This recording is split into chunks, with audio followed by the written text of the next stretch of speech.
Today is Thursday, January 7th, 2021. Coming up on Roland Martin Unfiltered, broadcasting live from Atlanta. Unanswered questions about why white domestic terrorists were able to breach the U.S. Capitol on yesterday. Where was law enforcement? Was there a massive failure when it comes to leadership? Also, House Speaker Nancy Pelosi has accepted the resignation of the Sergeant-at-Arms.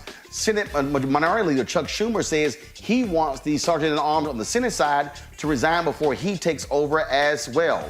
Folks, election results were certified late last night. And in spite of all the chaos, House members also calling for the impeachment of Donald Trump or for the cabinet to invoke Amendment 25. We'll talk with a constitutional expert about that. And Trump cabinet members and the staffers are walking away in protest of his behavior on yesterday. And President-elect Joe Biden today announcing his team to lead the Department of Justice. He condemned what took place in D.C. yesterday. We'll also talk with an attorney who was arrested and tased for wearing a dashiki to court in Los Angeles.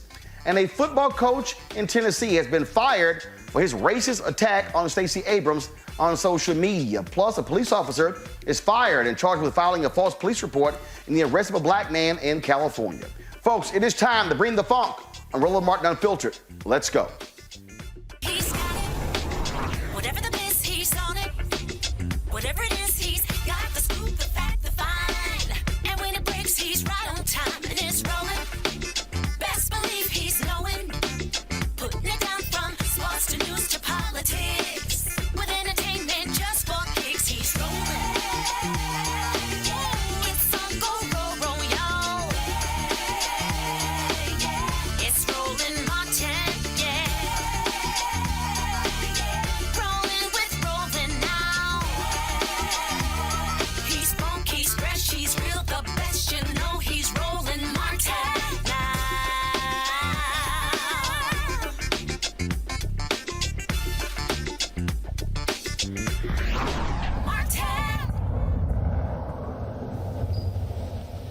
Democrats are demanding answers from Capitol Police as to what took place on yesterday to allow white domestic terrorists to breach the U.S.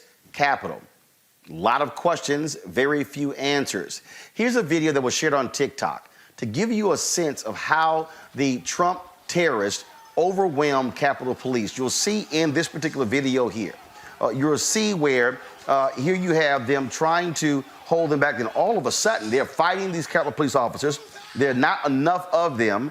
Then all of a sudden, they just overwhelm them with force. And then finally, the Capitol Police just sort of just backs off and allow these folks to come through. It was shocking and stunning to witness, to see this. And then all of a sudden, you see when one side, then another side, and all of a sudden, folks just move forward and move forward and move forward and move forward as the cops try to hold them back.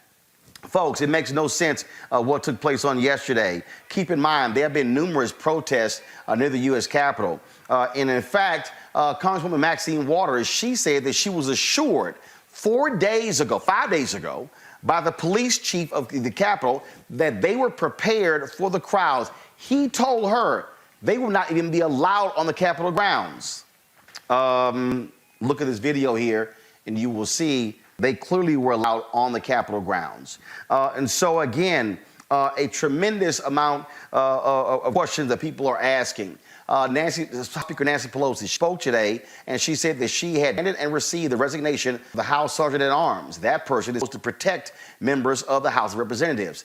Senator Chuck Schumer, the Democratic Minority Leader, he said that between now and when he takes over as Senate Majority Leader, when Raphael Warnock and John Ossoff were sworn in, he will demand the resignation of the Senate Sergeant-at-Arms as well. A complete and massive failure across the board.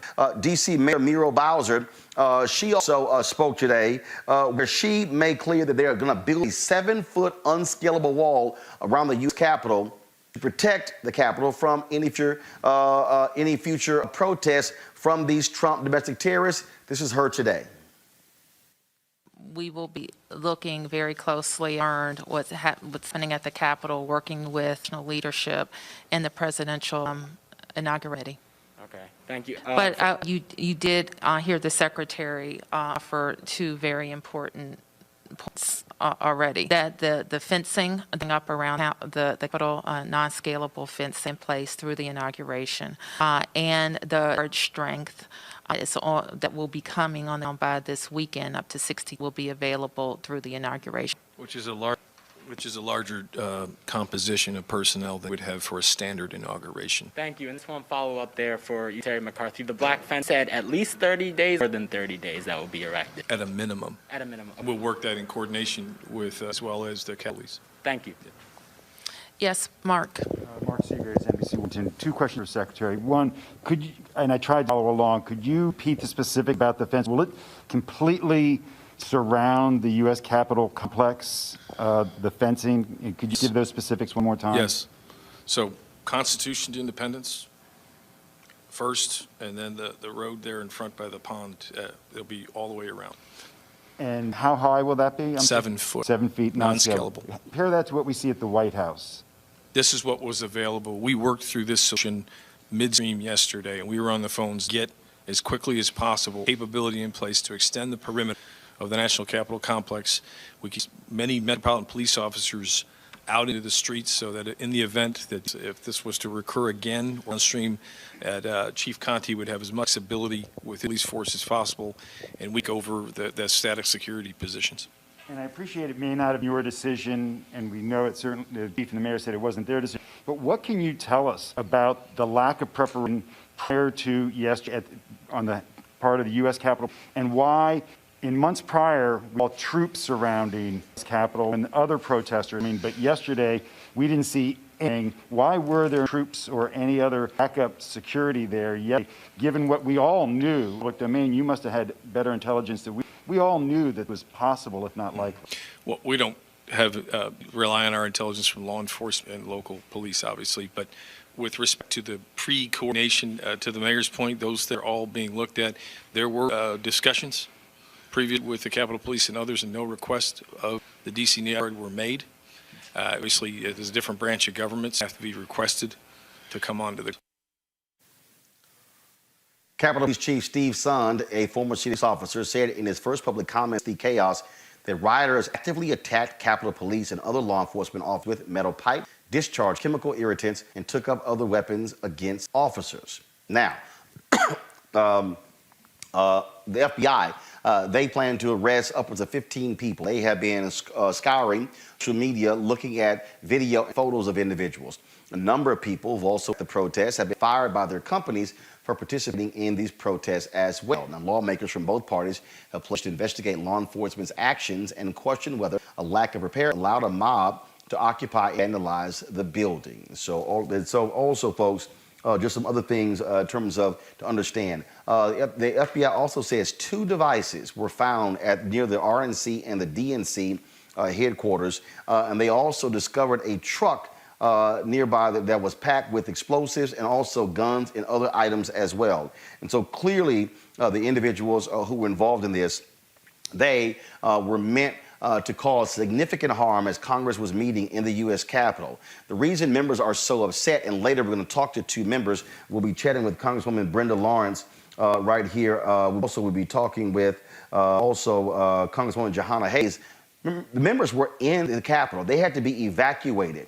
It was a terrifying situation while the Capitol was being breached, and all the blame is going towards Donald Trump. Let me tell you how crazy this fool is. His head of Homeland Security, he has rescinded his letter to the Senate to appoint him as the head of Homeland Security because his interim head chose to say that Trump should condemn the protest. The White House, different reporters are saying that Trump was filled with glee watching what took place yesterday. It's been suspended from Twitter, infinite suspension from Facebook as well. Not allowed to post on those particular platforms. You have Democrats, numerous Democrats are calling for the invocation of the 25th Amendment. Elaine Chao, the Transportation Secretary, the wife of Senate Majority Leader Mitch McConnell, she has resigned her position as well. Other officials in the administration have resigned. The former Chief of Staff, Mick Mulvaney, who is the envoy to Ireland, he has resigned his position. And so all of this coming out of the terrifying situation on yesterday that we have been talking about where these white domestic terrorists stormed the U.S. Capitol. Now what you have is you have Republicans like Mo Brooks of Alabama, who is now suggesting that Antifa was responsible for what took place. They want to shift the blame as well. Today, President-elect Joe Biden talked about what took place on yesterday when he announced his team lead the Department of Justice. Watch. Yesterday, in my view, one of the darkest days in the history of our nation. Unprecedented assault on our democracy. Assault, literally, on the citadel of liberty, the United States Capitol itself. An assault on the rule of law. An assault on the most sacred American undertaking, ratifying the will of the people in choosing the leadership of their government. All of us grieve the loss of life, grieve the desecration of the people's house. But what we witnessed yesterday was not dissent, it was not disorder, it was not protest, it was chaos. They weren't protesters. Don't dare call them protesters. They were a riot mob, insurrectionists, domestic terrorists. It's that basic, it's that simple. And I wish we could say we couldn't see it coming. That isn't true. We could see it coming. The 4 years we've had a president who's made his contempt for our democracy, our Constitution, the rule of law, clear in everything he has done. He unleashed an all-out assault on our institutions of democracy from the outset. And yesterday was but the culmination of that unrelenting attack. He's attacked the free press, who dared to question his power, repeatedly calling the free press the enemy of the people. Language at the time he first did, I and others said, has long been used by autocrats and dictators all over the world to hold on to power, the enemy of the people. Language that is being used now by autocrats and dictators across the world, this time with the imperator, an outgoing president of the United States of America. He's at our intelligence services, dared tell the American people the truth about the effort of foreign power to elect him 4 years ago, choosing instead to believe the word of Vladimir Putin over the word of those sworn allegiance to this nation, many of whom had risked their lives in the service of this nation. He deployed the United States military, tear-gassing peaceful protesters in pursuit of a photo opportunity in the service of his re-election, even holding the Bible upside down. The action that led to an apology from the chairman of the Joint Chiefs of Staff and an outspoken denunciation of the military for domestic political purposes from scores of former military leaders and secretaries of defense, led by Secretary Cheney. He thought he could stack the courts with friendly judges who would support him no matter what. They were Trump judges, his judges. Gone so far as to say he needed not justices on the Supreme Court because he thought the election would end up in the Supreme Court and they would hand him the election.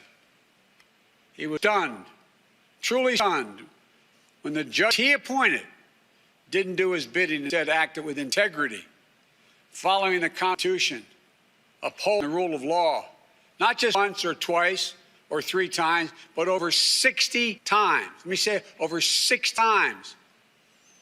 In more than 60 cases, in state after state after state.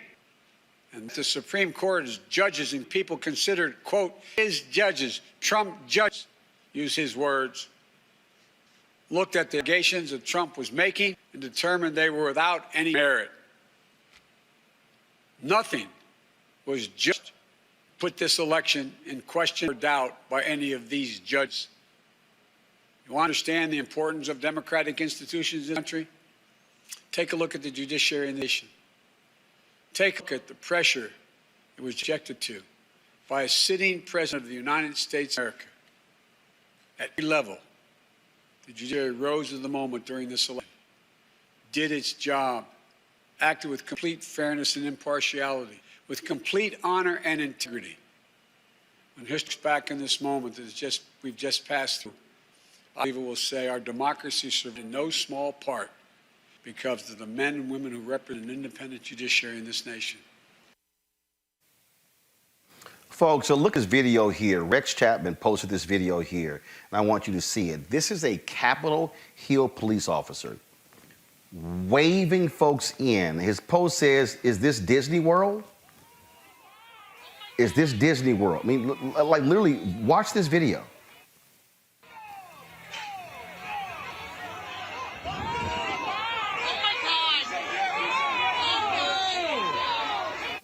It makes no sense. It makes no sense. I mean, that's the kind of thing that we have seen all across the board, where people have so many questions that have been asking. Let's go to our panel. Reese Colbert, Black Women Views. Eric Savage Wilson, host of Savage Politics Podcast. Dr. Greg Carr, Chair, Department of Afro-American Studies, University. Erica, you served in the military. The woman who was shot and killed yesterday, who was trying to climb through a window, was shot by security forces. That she died. She also served in the military. These are who were sworn to protect the Constitution, uphold the Constitution, to defend this against all enemies, foreign and domestic. These people are the domestic enemies that oath was talking about. Yeah, and Happy New Year to everyone. Yeah, I took that very same oath and took it very seriously. And we both served in the main branch, the Air Force. But this is really what we're seeing, chicks coming home to roost, when there's ignoring of FBI reports, a counterterrorism report that clearly line out the threat of supremacists not only infiltrating law enforcement, but also the military as well. So those same type of trainings that we would go through, one of which when we would have calls that would come, we always had to be on standby. We would have calls and they were exercises to make sure that we were able to muster to our appointed positions within a certain period of time, going out into the field, training in different terrain, training in different weather. These are the types of people that committed the act of insurrection on yesterday, combined with other civilians. So when we go back to that report that I noted that was given to the public back in October of 2006, when you start looking at just some of the bullet points, you don't even have to go into the report. It's about 10 pages long to include the cover page. But it clearly says that even looking at the law enforcement side of it, what the concerns of having white supremacists infiltrate law enforcement is law enforcement has understanding of access to these restricted areas. And so when you're seeing the guy that is waving in those white domestic terrorists into a building where the people business was being done, you're talking about hundreds of people that are in those buildings where our business was being done, that really could have been much worse than what it was. Now, not to say that, some of the things that will unfold later won't be much worse, but just thinking about some of the carnage that could have happened, it could have been much worse. So we're really seeing some of the things that I think Black folks, Black media have been saying for the past 5-6 years, even going back to the candidacy of the son of a Klansman, that these are some of the things that we should be concerned about. And the fruit has been bared, particularly when you look at one of the other persons that died, 55-year-old white man out of Alabama, who had weaponry like the weaponry that I trained on when I was in the military. I'm playing video right now, and Reese, it's amazing watching this. These are the people who are always talking about respect the police, back the blue, and you're seeing them trying to overpower. They're overpowering these cops. They are, but do you notice something here, Reese? At no point here they have knocked an officer on the ground.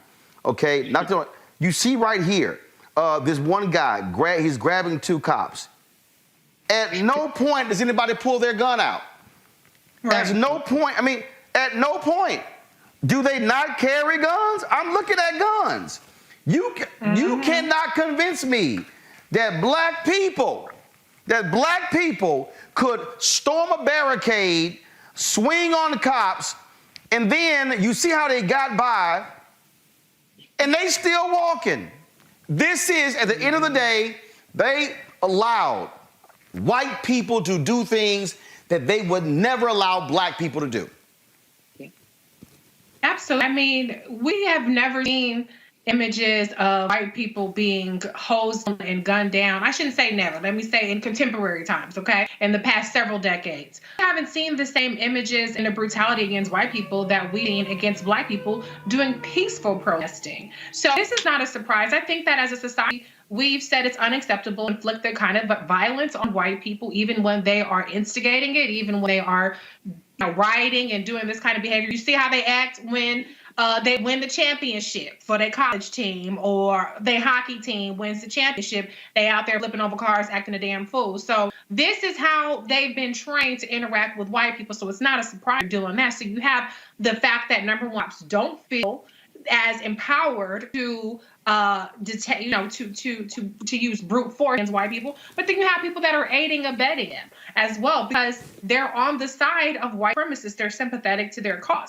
And then you have the fact that this was a strategic abdication. I don't want to call it a failure, because we don't know how intentional or unintentional that so-called failure is. So I call it an abdication of the responsibility of the U.S. Capitol Police, Stephen A. Sund, who was silent until today about what happened. When you see that there are reports that 20-something% of the force was activated, you have every single member of Congress on the Hill, including the vice president-elect, and you don't activate every force, you don't activate every strategic thing, even if you didn't have Trump people. We spend all this money, we go to the airports, we take our shoes off, we have to take our laptops out, we have all these threats in this country, and yet you don't even protect a joint session of Congress with these incredibly important people. That's a strategic abdication of responsibility.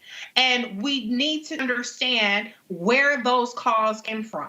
I'm sick of hearing people talk about Muriel Bowser and what does she do, because they don't understand basic ass civics, which is that the Capitol is federal and that and U.S. Capitol Police have exclusive jurisdiction over that. And they did not call upon the D.C. Metro Police or the D.C. National Guard until hours after this riot, this melee, this insurrection started. So we need to get to the bottom of that. And I want to know what Trump's involvement is, because reports are he refused to authorize the National Guard, and that authorization came from Mike Pence, which should have come from Donald Trump. I want to know what kind of orders were given in advance, because something in the milk ain't clean here. I've been to the Capitol. I was there the first day of impeachment. You have to go through multiple steps of security. You can't bring your phones in. You can't bring your phone in. So for this level of catastrophic breach, that something is happening there that's a little bit more than what it seems. And we need to get to the bottom of it ASAP. I agree with that. Dr. Greg Carr, here we go to my pad. The union for the United States Capitol Police, they are calling for the resignation of the chief as well as top leadership brass. It says the Capitol Police Officers Union is calling for leadership change at the highest level, including the chief of police of U.S. and Sund. Command staff include his assistant of police. Quote, I'm incredibly proud of the individuals who's protected the lives of 100 members of Congress and their staff. Once the Capitol building was inevitable, live property leading people to safety. Not one member of Congress or their injured. Our officers did their jobs. Our leadership not. Our law enforcement us remarkable. Now, here's what's interesting. Just a few moments ago, actually, I'm looking at another tweet here. It looks like a Sund, according to MSNBC, Sund has announced he is going to resign his position. Smart job. Good. Also, what you have here is just so we also understand what's going on here, Greg, to show you how police officers are in bed with Donald Trump, and how, in terms of how they view this whole deal, they are in. Check this out. The police chief, the president of the Chicago Police Union, John Catanzara, he really said with these. He said, quote, if the worst crime here is trespassing, but to call these people is beyond ridiculous. Here you have the union president of Chicago saying, big deal. In fact, let me pull the story up. This quote is amazing, Greg, but it's not shocking. Quote, there was no arson. There was no burning of anything. There was no looting. There was very little property. It was a bunch of people that feel an election was stolen how some way. Now check this out, Ed. He then repeated the lying claim that the election was stolen, and then proof. Any doubt that something shady happened, you're not going to me that many people voted for Joe Biden. Never for the rest of my life will you ever convince me of that. And still comes down proof. Well, Don made his Twitter account private. Now, here's the other deal. 50 officers were injured. 4 folks died. But he said, oh, nothing bad happened. Bottom line is this here, Greg, and I think we saw it, and I can't wait for an investigation. This is the thing that black people have been saying, that you have police departments that are infiltrated with white supremacists, folks who remember militias. These people have badges and guns. And what we witnessed yesterday was it front and center, and they're going to have to answer some questions too. What happened? How did y'all allow folks just to walk on through? Well, they're all going to have to answer questions, Roland. And Donald Trump just gave white nationalism the biggest gift, parting gift he could give them.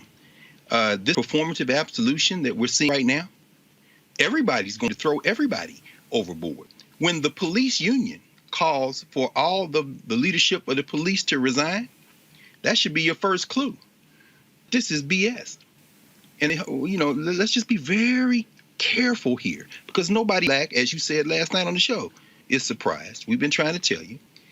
Anytime you see Chuck Schumer, who found his voice thanks to all America's homies in Georgia, who made Mitch McConnell the minority leader since he couldn't deliver Maine, didn't put no money in Kentucky or Mississippi, and sat back, all of a sudden, Chuck Schumer's a hero. Everybody got to get fired. Everybody calm down. It's very Catholic right now.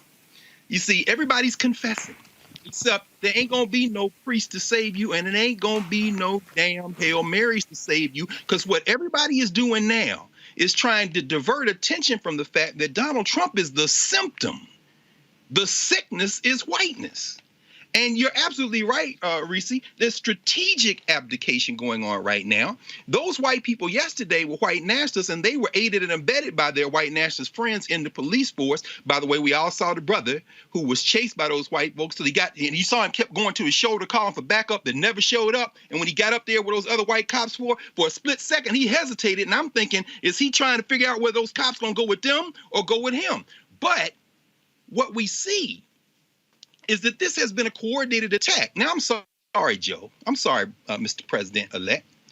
Every day up to 1865 was a darker day for us than anything that happened yesterday, and many of the days since 1865. So all this, we're better than this, whether it be you or Cory Booker talking about we brought this on ourselves. I ain't part of that we, bruh.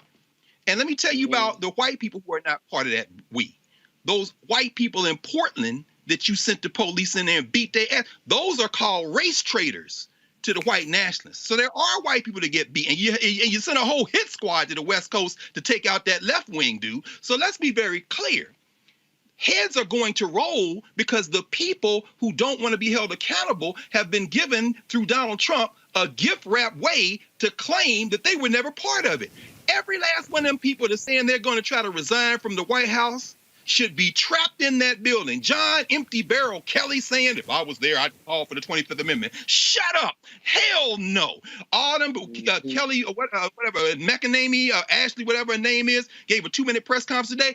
Everybody shut up. Elaine Chao, lock the door. Make her stay in there with them. Because what they're doing right now is trying to set it up to act like somehow they are the opposition in the last 10 minutes. I'll end with this. This is when we have to be very, very, very careful not to go for this okie doke. There is now a majority in Congress. Bill Bowles said at that same press conference today, the D.C. statehood legislation needs to move immediately. You need to give us control of our troops. Joe, why are you making all these, oh, it's us, we're better than this. You better than that? Go tell your boy Manchin to stay in line. Get this in here. You and the vice president get in there and sign every last one of them bills before it turns warm outside. And then we'll know that you're not just engaged in some form of performative absolution, but you're serious about dealing with the cause of this white supremacy and not the symptom, which is Donald Trump. Because he just gave y'all a get out of jail free card and everybody trying to cash it in right quick. Nah, hell no. I'm not buying it. I want to bring in right now retired Lieutenant General Russell Honore. Glad you're back on Roland Martin Unfiltered. General, Donald Trump, to Greg's point, said to these white supremacists, these white domestic terrorists, have free reign. I'm going to let you do whatever you want to do. I wouldn't be shocked, General, that the folks who get arrested, he gives them pardons before he leaves. Well, worse than that, Roland. I think the police department at the Capitol was complicit. I've dealt with those people when I was in the Pentagon on the Joint Chiefs staff, and we used to provide military civil authorities for inauguration and major events at the city of Washington. And that's a well-oiled machine. And what we saw yesterday, the Capitol Police decisions in coordination with the Sergeant of the Senate and the Sergeant at Arms in the House. At yesterday o'clock, I called for all of them to be, and that is starting. They're starting to fire them. But that was complicit. There's people inside the chain of command of that Capitol Police that allowed this to happen. I went in Capitol Roland as 3 general, 3 stars on shoulder in full uniform, and them asses took a lighter from me. You understand? They simply applied the law, and they allowed these in yesterday, and they destroyed a good part of our house. And to go to jail, and need a DOJ investigation, this bullshit Congress investigation, and we need to hold people up. We need to catch all their phones. There are rooms to in that Capitol to go in and out. I never know how you get away to some of these rooms. So they will help inside the force, and you can assume about 30% of that force support the guy else. That's just the Democrats. And the system failed yesterday. And that point you made there, again, which is the concern of black people, and that is when you have the law enforcement, you have these individuals who hold the same views. They're very conservative. They are opposition to Black Lives Matter, in opposition to civil rights. And we witnessed it yesterday. But also what we witnessed, General, was you had this man, you had Donald Trump, you had Rudy Giuliani. They were inciting a riot. Look, I think you tweeted, they should, someone posted that Donald Trump, Rudy Giuliani, and Donald Trump Jr. should be arrested for causing an insurrection. Absolutely. I mean, all the law in D.C., you tell me they can't figure it out? They can't figure it out because they don't figure it out. Okay? They're so long until the 20th of January, and Lord knows what this guy could do. That last night on the program, this guy still got access to the nuclear code. And he's going around telling his followers, you remember when he told the Proud Boys, I'll call you forward, stand down? He unleashed them yesterday and basically sent them to go attack the building where the vice president and his family was and the entire United States government, House and Senate. He unleashed the Proud Boys on there, and they got there and they were welcomed by the Capitol Police. Half of them some bitches ought to be fired. The woman who was shot and killed, I do want to speak because this is also an issue here. Her name is Ashli Babbitt. Interesting, the U.S. Capitol Police officer shot and killed her has been placed on administrative leave. We showed the video and actually posted the video. You actually see what took place. The reason I'm not going to show it, we got basically the YouTube algorithm. We had about 16,000 people on yesterday. They kicked us off, and so I don't want to, knock up line again. We got 10,000 who are on right now. I don't want to do that. But it was barricaded. She jumps up and she's trying to climb through the window. An officer fires a shot, shoots her in the neck. She dies. But if you look at a lot of her crazy videos, she served in the military. And she's ranting and yelling, going off how this country has been stolen. And that's also part of the members of the military who were yesterday with Trump people as well. Yeah, you got a bounty. And as hard as I, as an institution in the military, diversity, inclusion, and we're going to have our African-American Secretary of Defense, us are people who think more like the demonstrator yesterday, and in their mind, some idea that the election was what they really are about. Now, the Democrats on the White House, the Senate, and the House. And they're worried they will lose their white power. They're worried about losing minority rule in 30 to 40 years. America is changing. And that is, I believe, a lot of the believers talk to, the code they talk in, Roland. They don't like the founding of America.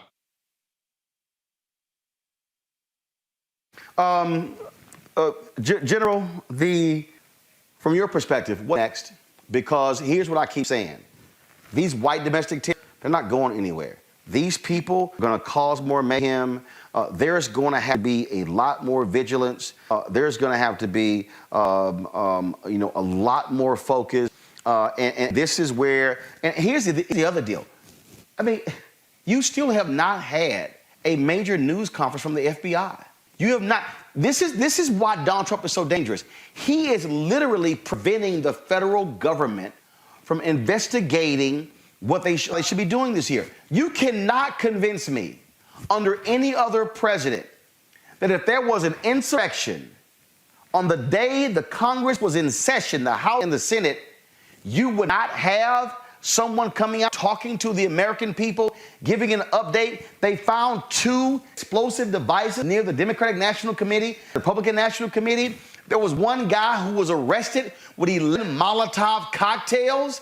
These people were hell-bent on overthrowing the government yesterday. Roland, there's an old preacher, country preacher down I come from in Lake Louisiana, used to talk about when bad things happen. How do we disaster and use it from until what happened yesterday in the full view of the world and America with the use of the internet and these phones, it took the sheet off a bunch of people proclaiming themselves to be conservative, and what they are racist. It took the sheet off. And in a way, it happened. I wish it hadn't happened. But the fact that the way it was documented, and it was focused on the people's house with the Senate and the House in session, we probably will extend the life of our democracy another 100 years because of yesterday, because it exposed the mess that's been going on at Mar-a-Lago, all these other places these folks often do their planning, that racism is driving the political future of this country, and we have an opportunity with all 3 branches of government to do something about it. Well, I believe you're absolutely right. And people have asked me this, General. People have said, Roland, we saw yesterday what was the initial response, and I was as General, mild. I said, good. Because I needed white folks in America to see white folks in America doing what white folks in America have done since inception of this country. They can't sit here and say it was the blacks. Can't say, oh, it's the browns. No. They had to be forced to see it. And all of these Republicans who have stood with these people, who have explained them away, who have supported them, who have taken photos with them, they now have to answer, which side are you on? Which side are you now on? And so there's no separating here. There's no separating whatsoever. They're going to have to answer that. And that to the point that you just made, did the same thing. We always knew it. Black folks, we always knew it. But white America had to see the hatred for themselves. And now they got to decide who you going to roll with. Them or us? Yeah, they have used this, they stole them, what they're worried of losing majority, Roland. Saw what happened in Georgia, what happened in Pennsylvania and other places when people got out and they were organized. And now we've got an opportunity just to change the direction a little bit. Because this is a work in progress. There is so much evil that has had 6 months. And we're doing it in the middle of a pandemic. Now, it's routine now to lose 4,000 people. We got to get back on that. And yesterday was a spreader event. They're all going back to towns now and taking even more COVID back. And we got to get past inauguration. And my recommendation to some of the people on the Biden staff is let's get done with the inauguration. This is a big focus on donors and balls. To hell with all that. Make sure you got your acting Secretary of Defense walking in the Pentagon at 1 o'clock. You're acting Home Security. You're acting J. And you're acting FEMA. All people need to walk in those buildings and take in as soon as the inauguration is over, so we got control of the government and all those Trump people leave. I agree 100%. I'll wait overnight. I'm sorry. Yes, sir. Yes, sir. I agree, sir. Retired Lieutenant General Russell Honore, we appreciate it. Thanks a lot. Bless you. Yes, sir. I want to bring in now my guest is an expert on this whole issue of terrorism. He is the director of the Safe Community Institute, University of Southern California, Dr. Errol Southers. Doc, how you doing? I'm doing great, Roland. How you doing, Frat? Glad to see you, my Alpha brother. Greg Carr's with us as well, a fellow Alpha. Here's the deal, real simple here, Doc, and that is this here. This is white domestic terrorism. These are not protesters. This is not a mob. These are not people who are pissed off. These are not people who are disappointed. These are terrorists, and they should be treated like terrorists. If this was 10,000 Muslims, you would have a completely different perspective on media, on Fox News, on radio, and in Congress. Roland, you're absolutely correct. So let's just go to the heart of this. What a privilege it is to stand outside of the Capitol. What a privilege it is to scale the walls. What a privilege it is to break windows, to occupy the halls of Congress, to take over offices. You know, people always want to push back when you try to explain white privilege. And when they see this, they just totally ignore it.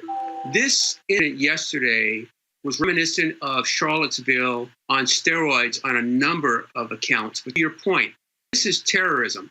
And I push back against those people who say we need another statute for domestic terrorism. No, we don't. We have over 50 different elements of the United States Code, Title 18, that you can charge someone with terrorism today. We choose not to do it. You are absolutely correct. Yesterday's terrorists have been ethnic or religious minorities. The response and the preparation would have been different. I'll push even further.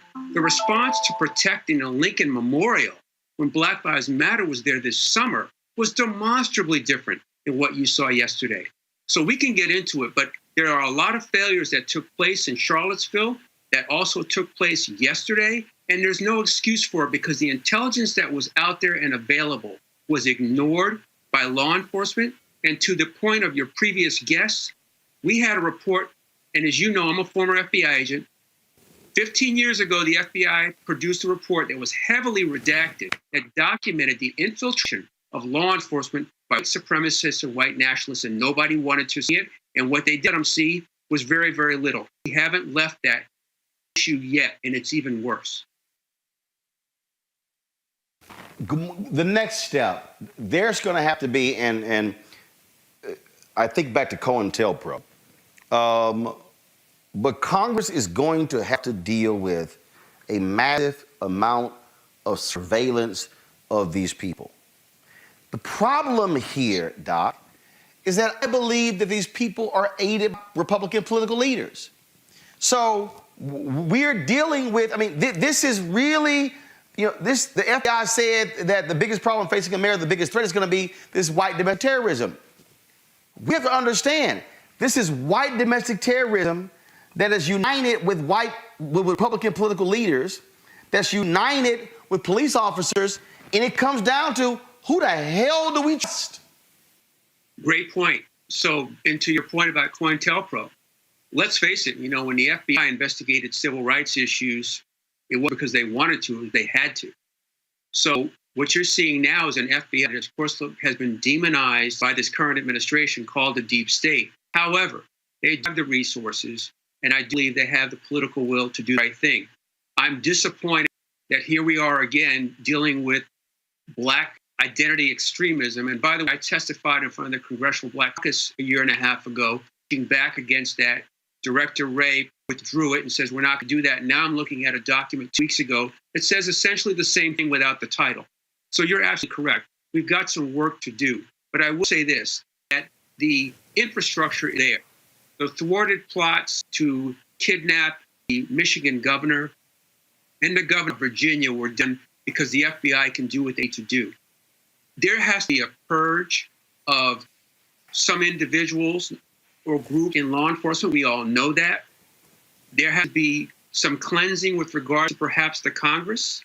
But more importantly, I do believe we have the infrastructure. What it's going to take is the will. And I think you're absolutely correct. Let's face it. When the Obama administration was in power, there were 14 different consent decrees, police departments in the country. In the 4 years of administration, there were 0. You don't have to be a research data analyst to understand what's going on there. So we're going to have a Department of Justice, the right Attorney General, enforce the law. And we're going to have to take a hard look. We've got the technology, we've got the personnel. It's a matter of political will. Dr. Errol Southers, man, thank you so very much for joining us. My pleasure, brother. Yes, sir. Erica, here's the deal here. This is very simple. Will this government be willing to go after white like they historically have gone after Black people? That's the real issue here. The President-elect Joe Biden and Vice President-elect Kamala Harris, they are going to have to make it perfectly clear to the country that there's going to be zero tolerance, and they are going to go after every single one of these white domestic terrorist thugs who stormed the U.S. Capitol. Answer, in my view, is no. That's largely going to lay now at the feet of the Attorney General that be incoming, the one that President-elect Biden has nominated and put forth, Merrick Garland. The people that I really have some level of confidence in are those women who have been working within civil rights as civil rights lawyers for quite some time.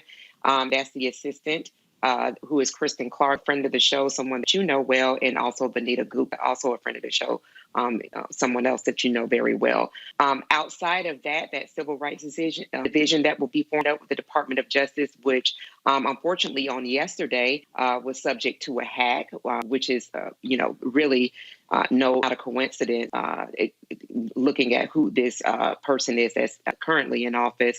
That there's going to be a lot of cleaning up to do, but I just don't have the faith that, number one, that there'll be any level of accountability. There will probably be some people that will, be put before the public square, so to speak, accountability, but not at the length we've seen people who have been prosecuted and thrown into unmarked vans, questioned, who were real protesters that were protesting injustices, the people, Black folks that are dying at the hands of state taxpayer service.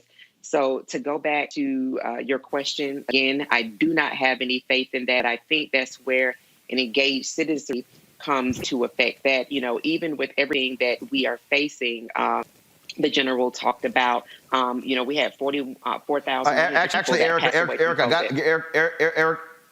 Erica, I got to interrupt you real quick here. I got 3 members of Congress who are on the line right now. Congressman Tim Ryan of Ohio, Congresswoman Johanna Hayes of Connecticut, Congresswoman Brenda Lawrence of Michigan. Congressman Ryan, you're with one of the committees that you've been talking about this oversight, investigating Capitol Police. The Capitol Police chief has resigned. The union is calling for his top brass to resign as well. We're seeing videos where literally Capitol Hill police officers were waving protesters in, taking selfies. Do you, as a member of Congress, Congressman Ryan, have any faith whatsoever in Capitol Police right now protecting people's house?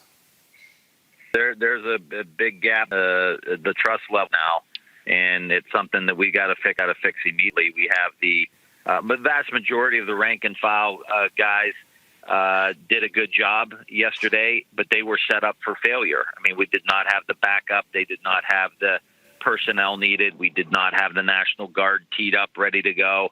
This was a failure in leadership, not necessarily a failure for the vast majority. I saw the same videos everyone else did, taking selfies and all the rest. And believe me, we're going to be looking into that as well. But the reality is this was a failure from the top down, a complete abdication of their responsibility to protect us as members of Congress, our staff, and most importantly, the process of electing our president. Congresswoman Hayes, give us a sense of what it was like to be in the House yesterday while this was going on and when y'all got the order to evacuate. Well, I was in my office and I had my son with me, and I kept telling him that everything was fine. He could clearly hear the crowds outside. His friends were texting him images of what was going on, and he was afraid. And I was afraid because I didn't have an answer for him. And we kept getting updates that, to move to an internal location, that suspicious packages had been discovered. And it was scary. I mean, on this campus, I don't really think about my safety because I feel like the police keep us safe. I've traveled with them. They do a tremendous job. And yesterday they were under-resourced. And I'm sorry if I'm distracted, but there's just a story came across that a Capitol police officer died following one of the protests, following the activities yesterday. So this is crazy. This is the United States Capitol. Then this should not be happening here. Congresswoman Lawrence, when we talk about what took place yesterday, y'all have really had to deal with that in Michigan, where these folks stormed the Michigan House. And then they, of course, they discovered the plot to kidnap the governor of Michigan. We've seen, and Donald Trump called for these folks to essentially do these things in Michigan. What is shameful here, Congresswoman Lawrence, is you literally have people like Donald Trump and Rudy Giuliani, Congressman Louis Gohmert, endorsing these folks committing acts of violence against the United States. So yesterday, I was on the floor when they came in to evacuate us, told us to get on the floor and get behind the seats on the floor to pull out the gas mask. Then we heard they said they have breached the Capitol and they're on their way over here. And we saw them, we're sitting there trying to figure out how to put a gas mask on. And they had taken Nancy was on the floor. And this is why Nancy has asked for the resignation for the person who's in charge of the floor and also the chief of police. And we went from trying to hide on the floor to them calling us and telling us to run and to go to another place. So it was over 50 members, Republicans included, on the floor. And it was really unbelievable. And now we have the opportunity finally for some of these people to wake up. Because I can tell you repeatedly, my Republican constituents and people I talk to say, oh, Brenda, don't get so upset about what he says. That's just Trump. Don't worry about it. He's just talking. But the reality is that his words, because he's speaking from the highest seat of power in America, they made a difference. And yesterday, the entire country was slapped in the face with the reality of Donald Trump's impact on America, because those thugs and mobs came in to stop our democracy. And that's something that's lost on a lot of people. Yes, they were mobs, they were looting, they were vandalists, and they were violent, but they were there to stop democracy. And they were looking for us to make sure that we did not certify the election. And, we had been through all that trauma. For me to have to put on a gas mask and try to hide behind a chair, to Nancy Pelosi saying they will not stop us. We are going to the floor. And we were voting till 4:00 in the morning to certify those votes. This is the thing, Congressman Ryan. I'm about to read this tweet here. This is one of these folks. The protests today were peaceful for the most part. There were some people that breached the Capitol, but other than that, minimal skirmishes. I am proud to be a deplorable. We take our house anytime we want without violence. I mean, and what you're dealing with here, Congressman Ryan, that to the point that Congresswoman Lawrence just made, is that when people kept saying, and especially, and I'm just going to be as clear as possible, these sorry-ass people in mainstream media, oh, it's Trump. Kathleen Parker writes a column. Hey, it's not going to be that bad. Things like those. Maureen Dowd, all these people, they acted like this was a damn game. And I told folks, I was on ABC News, Congressman, 5 years ago. I was on 5 years ago, and I literally said this was going to happen. And all of these people wanted to play footsie with him. In fact, I'm going to play this soundbite for y'all because, again, this is February 21st, 2016. They invited evil in, and now evil is taking over. Okay, 2009, the night of Obama's inauguration, we will stop him at every turn. They love the Tea Party anger. They took advantage of it in 10 and 12 and 14. They always said we can control it, we can harness it. Now all of a sudden, Trump is taking advantage of it. He led the whole birther deal. The Republican establishment at some point has to say, you know what? We played with fire, and now it's about to consume us. They have to accept some blame. The Republican establishment never played. And you heard Sarah, Congressman Ryan, say the Republican establishment never played with fire. Yes, they did. No, they mostly did. And I tell you what we saw in the last days, which I know my colleagues witnessed too with great interest, is all of the members after it happened, all of the members who said, we condemn the violence. And we're giving these beautiful statesmen-like speeches, Ben Sass and the guys. But the reality of it is they emboldened him. They threw gas on this fire. All of these 4 years, they looked they accepted it. They backed him up, even down to the end with the vote count. They continued to perpetuate this fraud. And then Ben Sass yesterday, I was listening to him, and he's going on and on about how rise above and all this. He was kissing Trump's ass because he was afraid Trump was going to get involved in his primary 2 years ago and beat him in a primary, and he was afraid of that, so he kissed Trump's rear end, and then after, he got through his reelection and he got back in the Senate for 6 years, now he wants to be a statesman. I've got no interest in that. I'm not impressed at all, and the reality of it is that guys have done, and they continue to do. And one last thing here, as we're talking about this, impressed with all these eyes over and Howley, Cruz, and guys who have some of the degrees, people in the country from the best institutions they have, and they weaponize that education, and they're under to try to manipulate average people like this is actually a fraud, actually believe what they're saying, and they try to use that. I think they're a bunch. I think we've got to be very candid. If we're going to heal this country, we've got to be candid, and we got to pull the weeds out and make sure we heal this time, not just put a band on something. Congressman Tim Ryan, I surely appreciate it, sir. Thank you very much for joining us. Congresswoman Jahana Hayes, I'm showing video right now. These people were live streaming video, sitting at the conference table in the offices of members. They ransacked offices. They were sitting here going through the mail of Speaker Nancy Pelosi, taking pictures with their feet propped up on her desk. One of these individuals was caught carrying out a podium that said House Speaker on it.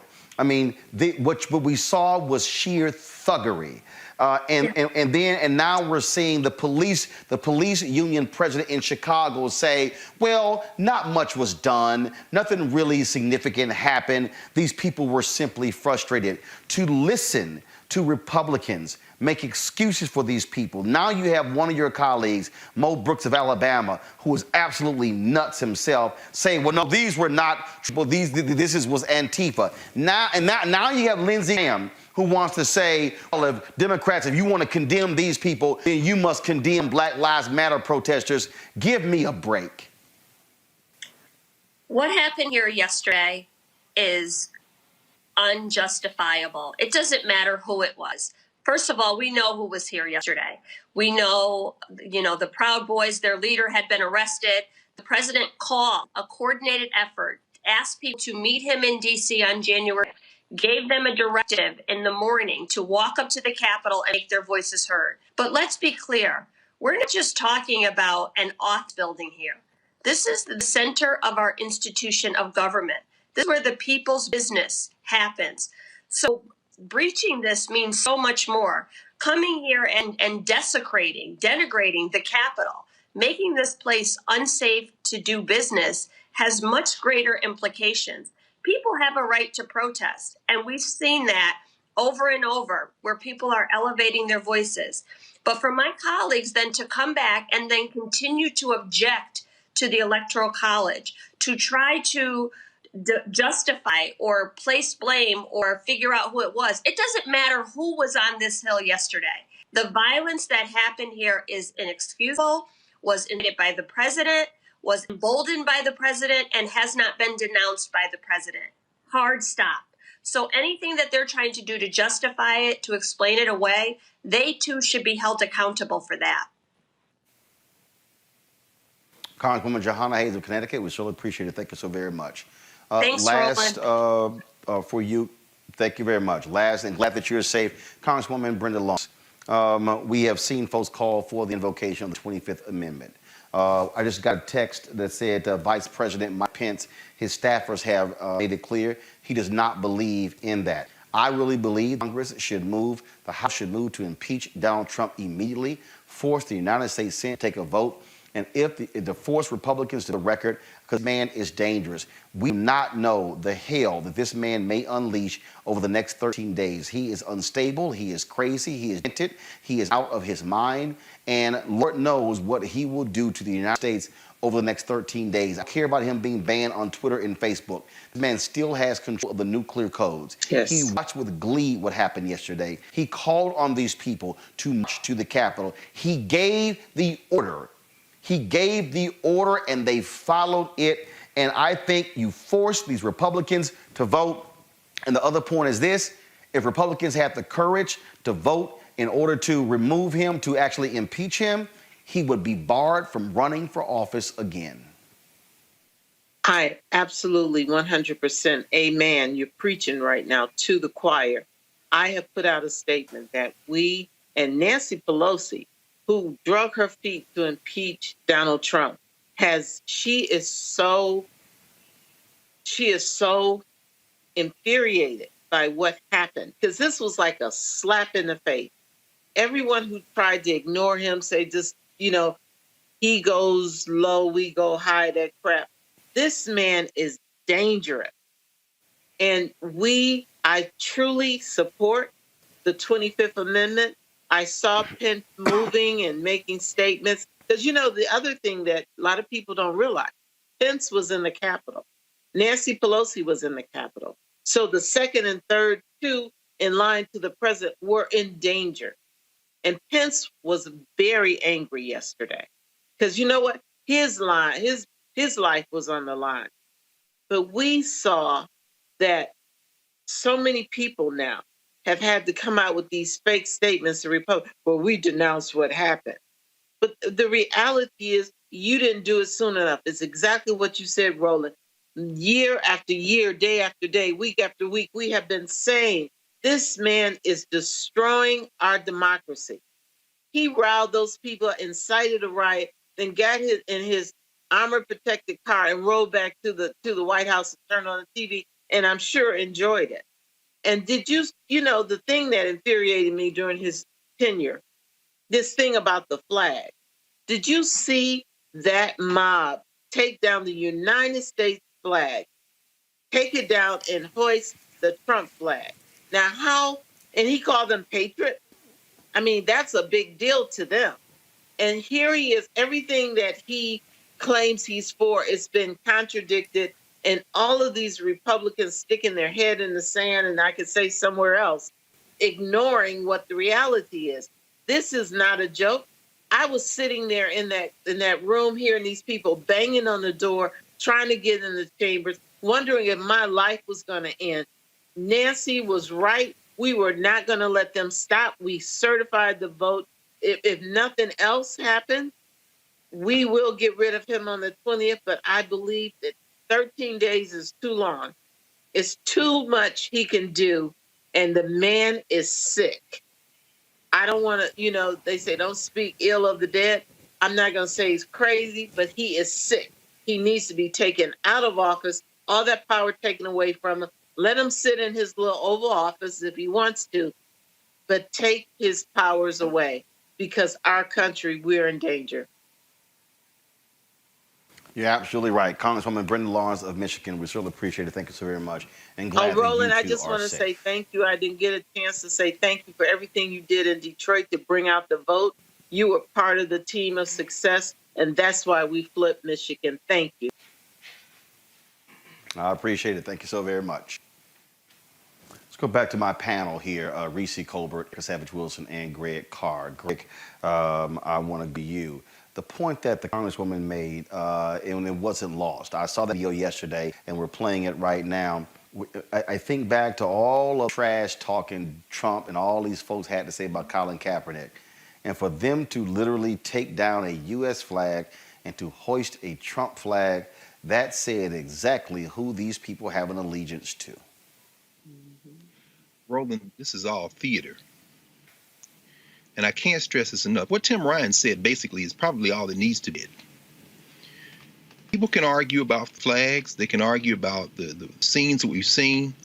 The simple fact of the matter remains that 14 United States senators and most of the House of Representatives on the white nationalist party side want to overthrow the election if they could. So the people who stormed the Capitol make easy targets. The real targets are the people inside.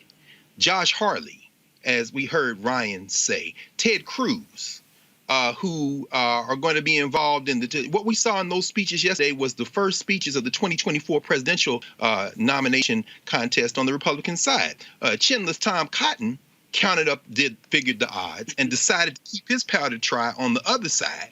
But Chinless Josh Hawley and chinless Ted Cruz decided to throw their lot in because they're fighting over the Trump supporters, understand. So Coach Tuberville, all those folks, they decided they're angling to become the Trump of 2024 because there's going to be a 2024 Trump, whether it's Donald Trump or better Donald Trump, which means smoother Donald Trump.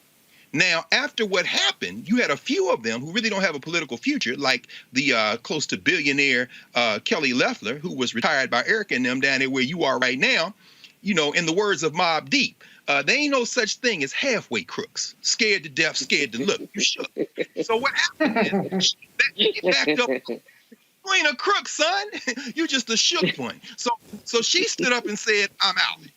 But Josh Hawley doubled down. And if you saw Connor Lamb, because we all stayed up to 4 o'clock in the morning watching Congresswoman Lawrence and them, if you saw Connor Lamb, they damn near came to throw hands in the middle of the night because those white nationalists are not only not going to back up, Ryan nailed it. They are going to be emboldened. Finally, this is a moment when they are going to try to use this to say, those white nationalists, we all condemn it. Mitch McConnell on the right side, Lindsey Graham on the right side. And if they can get past this moment in 2022, Ron Johnson is saying, I don't know whether I'm going to run in Wisconsin, Pat Toomey trying to, I'm out. So the Republicans are going to try to act like they are not responsible for those people that stormed. And they're going to say everything the Democrats are saying, which is why Ryan is saying, do not let them escape. And which is why the President of the United States, the Vice President of the United States, the cabinet, I'm with Erica, Merrick Garland, come on, man. Merrick Garland cut his eye teeth. If you read any of his opinions, so he's on the D.C. circuit, if you read those opinions, you'll find he's very friendly to law enforcement. But I trust Kirsten Clark. That's right, Erica. I trust Vanita Gupta. That's right, Erica. So therefore, while Garland is making nice, because this is what Joe Biden is doing, I should say I said it's going in, but I'll say one more thing. Linda Sarsour said this the other night.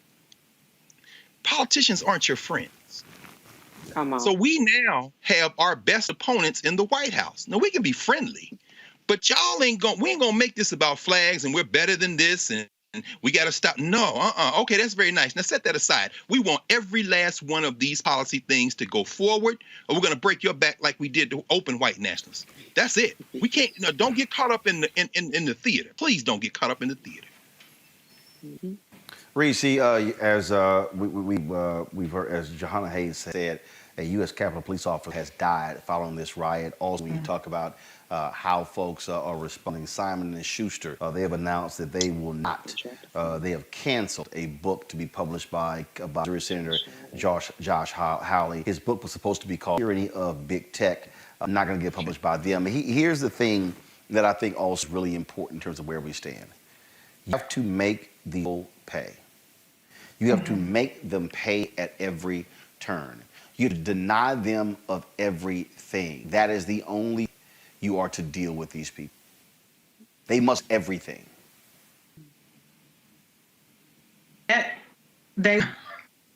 There'll be a temporary setback for somebody like Josh Hawley, but they have new media popping up. They have the OAN network. They have these massive other networks, and in some ways it almost makes them a martyr. When there's a mainstream backlash to that. So I completely agree with you that there needs to be consequences, and to some degree we did show that there were some consequences down there in Georgia with the wins of Ossoff and Warnock, which was historical wins that were temporarily. We had very temporary reparations for that. But the reality is that this country just does not have the stomach for accountability for white supremacists. I mean, we just don't. And, Erica sent me, a tweet about the fact that Trump is going to release a statement. What this is all about now is you have some of these resignations, which, to be clear, are about safety and physical self-preservation. I don't think it's simply about image rehabilitation, because as Congressman Lawrence said, that American flag came down and that Trump flag went up. And they understand these people they don't have any protection from Trump, because Trump is one man for himself, and he is quick to ban Mark Short. I heard that he had banned Mike Pence from White House.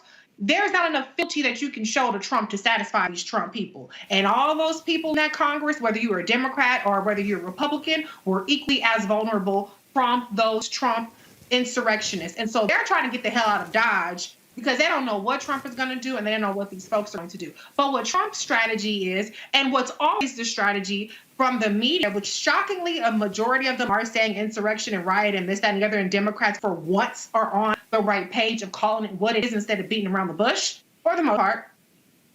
What Trump's strategy is he's going to present a more conciliatory approach so that now the Biden, and I'm Team Kamala, but let's be honest, Biden and Merrick Garland will say, well, let's move on. We have to heal, and he's moving on, and all these other things. And so it's just it's offense to say that this is water under the bridge. What happened was an abomination. We're going to move forward as a country together. And that way you try to avoid these investigations. And this right now, it would be open season on Trump and his administration. So that's what Trump is doing right now. It's nothing but self-preservation. The media is going to fall for it, because there's nothing more that our media loves than to rehabilitate the image of any of these Trump people, of the Republican Party, and of white supremacists.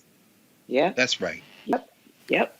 So just a few moments ago, this idiot Trump, once his ban on Twitter was unblocked, this fool dropped this.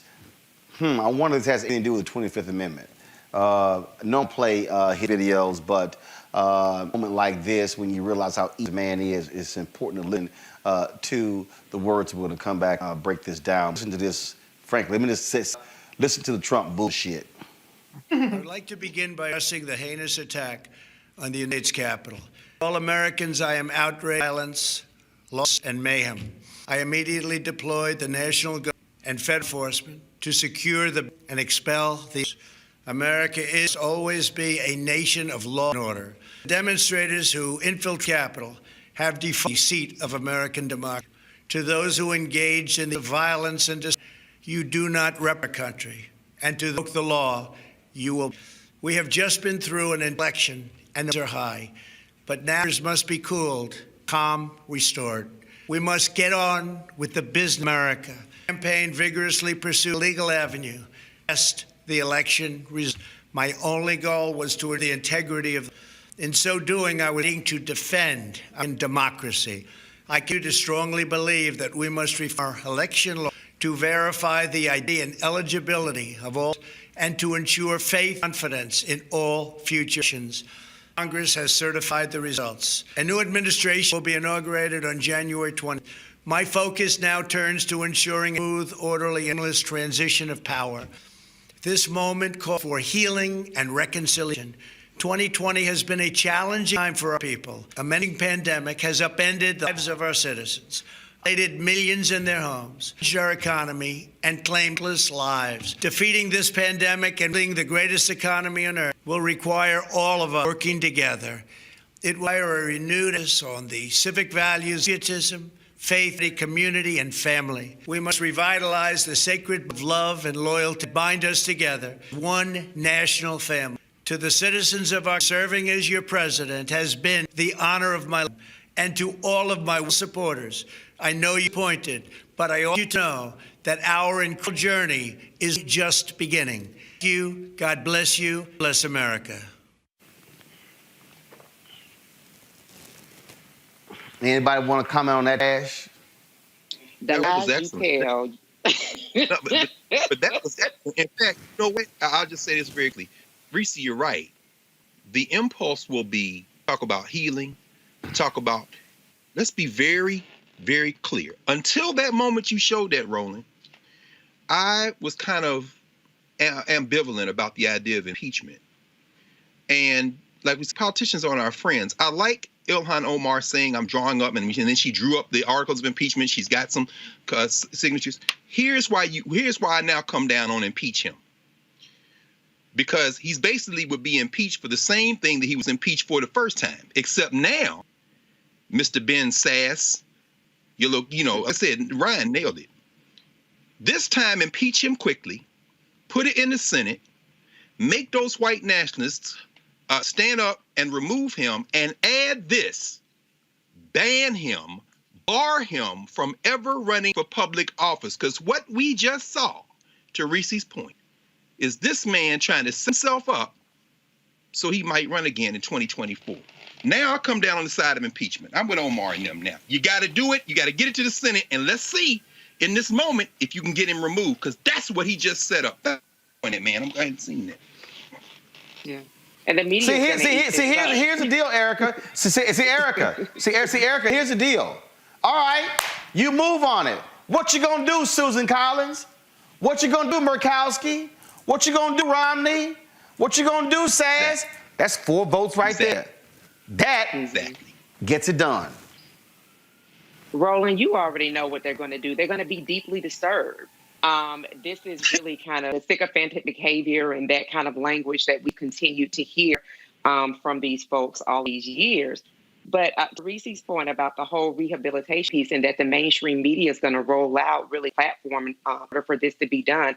This is where, again, an engaged citizenry is going to call for people to have long political memories. You know, all of us here have been watching politics and paying attention to politics and engaged in politics for longer than 2016, and so has the RMU audience. But it's really going to be about not forget and bringing back up for people, refreshing feed, as Reese does with those palate cleansers on Twitter from time to time, bringing back up to people to let them know when you see a Ben Sass is going to inevitably write another book and, make himself like, kind of this 1950s dad where, gosh darn it, I just don't even know why, he did what he did. To remember that he is one, when you pull up his record, has voted with the son of a Klansman 90% of the time, that he has been in lockstep with him. When you think about Harrison, Mitch McConnell, that he is one that definitely said back in December of 2019, before this went to the Senate for a vote for his impeachment, for him to be out of office, that Mitch McConnell went on Fox News December 12th and said on Sean Hannity's show, listen, we are in lockstep with the White House. We are talking with White House counsel, and whatever it is that needs to be done to preserve the presidency, the illegal presidency of this person and his regime, we are going to, in effect, make sure to do it. Whatever the House does, they impeached it. So what? We have the power. We're going to make sure that he's acquitted. And that's exactly what the Senate did. Senate Republicans, did. So remember these people. You know, you have Paul Ryan's communications person that's going on talking about doing his media rounds about how deeply disturbed he is when Paul Ryan and that whole gang, the Ayn Rand gang, was in on this whole Donald Trump melee that we're all experiencing now. So everybody, you have to remember this time. Remember these players. Remember the people that helped to form what we see right now. And it goes beyond 2016. It's before 2016. And everything that we're seeing right now is not going to come to fruition in 2 years. We're going to see this happen in rapid fashion, like within this year and the next few months. Reese, I'm clear. I don't trust any damn Republicans at all. I trust none of them. If there is a Republican who's with Donald Trump, knowing his craziness, I do not trust any of them on this. Listen, I knew what he was going to say even before he's going to say it. Because Donald Trump, thing he is good at politically is he understands his audience.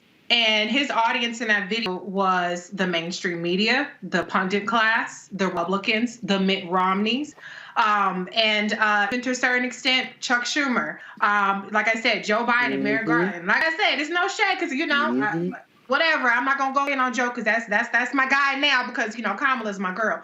But let's be honest. That bought him the time that he needs. And all that these folks need is an excuse to move the hell on. The news cycle moves on. They're going to make a couple of symbolic arrests. They arrested a whopping 15 people. Okay?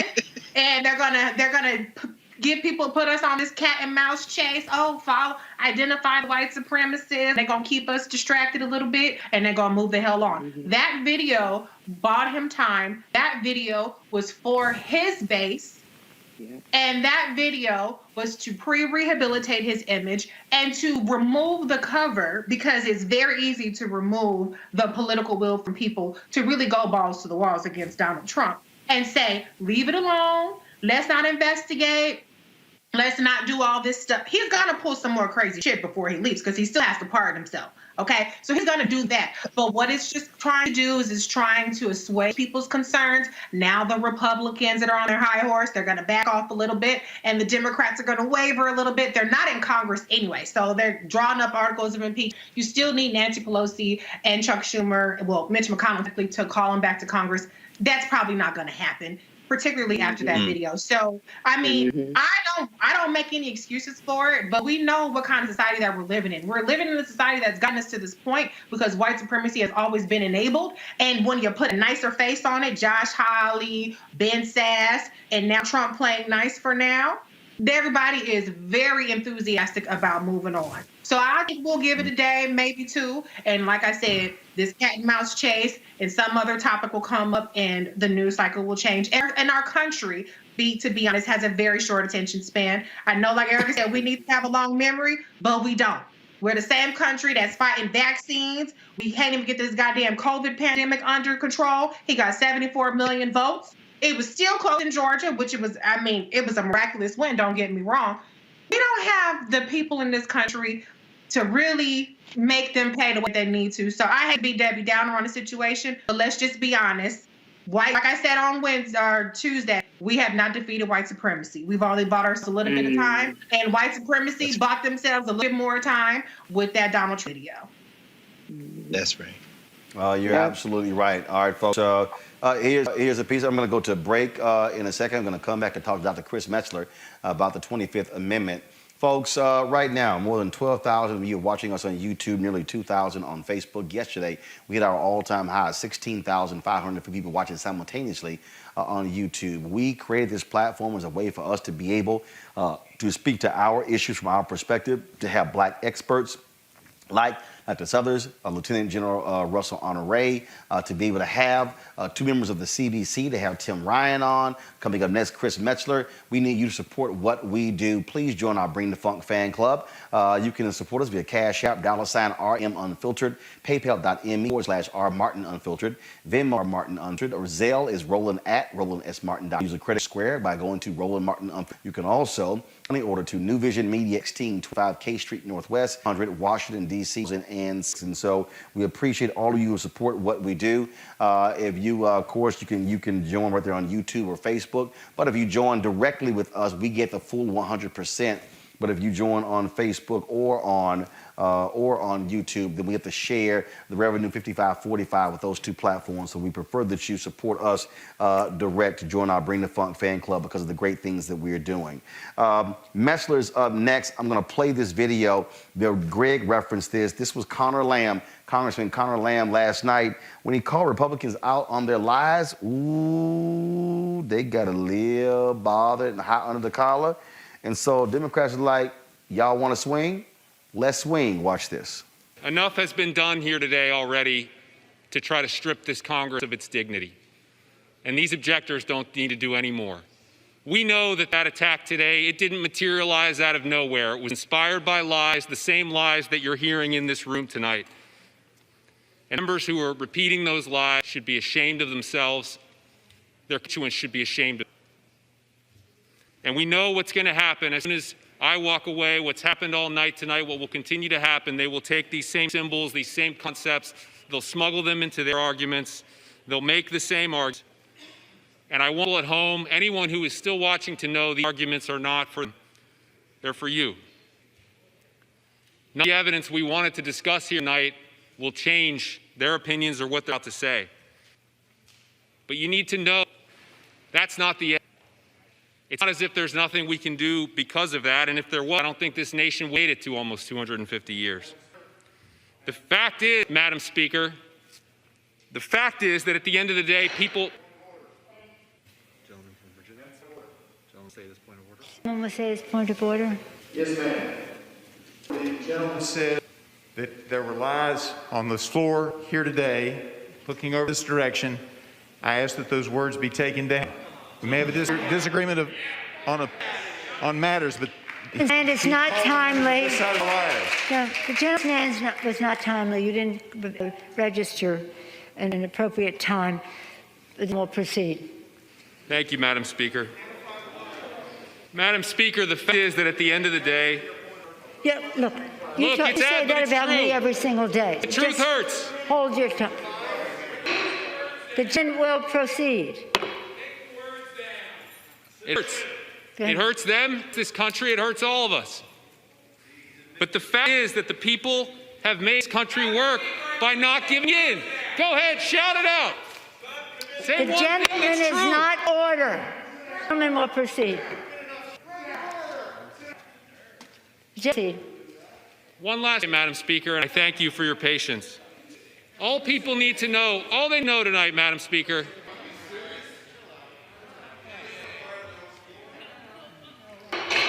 the order in the House. There'll be order in the House. The gentleman clear this. The gentleman of the chamber. I'll proceed. Madam Speaker, the truth hurts. All right. Reason, y'all, we didn't see exactly what happened there because Congress controls the cameras when they're in session. There are only 3 cameras. There's the wide angle, the center camera. There's the camera that goes on where Republicans on their mic, and the other camera on the Democrats' mic. And so that's why you only see those 3 cameras. C-SPAN only is able to show those 3 cameras.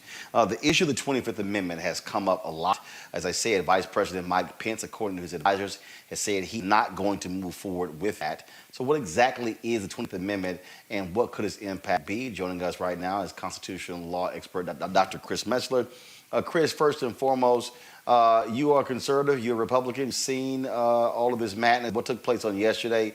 Surely you have to be embarrassed to watch these Republicans even still vote to accept the electors of Pennsylvania and Arizona after what took place yesterday. And it just makes no sense. It makes absolutely no sense. And in fact, it was shameful. It was not, in my view, unexpected, though. But as we look at the Republicans who Well, let's start with the president. President clearly has blood on his hands because there was no reason whatsoever to call people to Washington on the 6th of January. He knew the reason that he was calling them there. He knew what they were going to do. So, in fact, he's aided and abetted that. That's number one. And after everything that happened, those members, those Republicans, both in the House and the Senate, who still raised those objections, I guess they think, oh, well, I'm going to get reelected. I don't need black folks, young folks, et cetera, voting for me. So whatever. And let me go specifically to Josh Hawley. First of all, as it relates to Josh, I hope everyone knows that he's raised a significant amount of money over his objections. And we should also know that he plans to run for office in 2024. Naked ambition. So it is what it is. And the folks who did what they did yesterday, that's not the Republican Party I know. But apparently, from my perspective, there is no Republican Party. It is a loose collection of factions. That's pretty much what you got. For folks who don't, when these constitutional issues come up, people who don't really understand, most people haven't even read the Constitution. When you watch some of these movies, they give you the impression that all the cabinet officers have to sign a letter invoking the 25th Amendment. Is that true or not? No, they don't all have to sign. What has to happen is the vice president gets a majority of them to say, we want to do that. Here's the problem with the 25th Amendment. It's probably, and particularly Section 4, the worst written part of the Constitution, which is why it's rarely ever used or invoked. Here's the problem. All that will happen is that, in fact, the vice president would say, and that certain portion of the cabinet would say, the president is incapacitated. Okay, but here's what happens after that. The president then can write a response and say, no, I'm not. And at that point, Congress has 21 days to resolve that. So in this particular case, it will go nowhere relative to the 25th Amendment. And keep in mind, the president can ban anyone from the White House. So it's not like they can trot up there and give him this and say, get out. That's not how this works. So when you say incapacitated, that means that, so if he says, I'm not, now they actually have to prove it. Now there has to be some process. So in essence, some evidentiary hearing to determine that. Yeah. And that will take place in 21 days.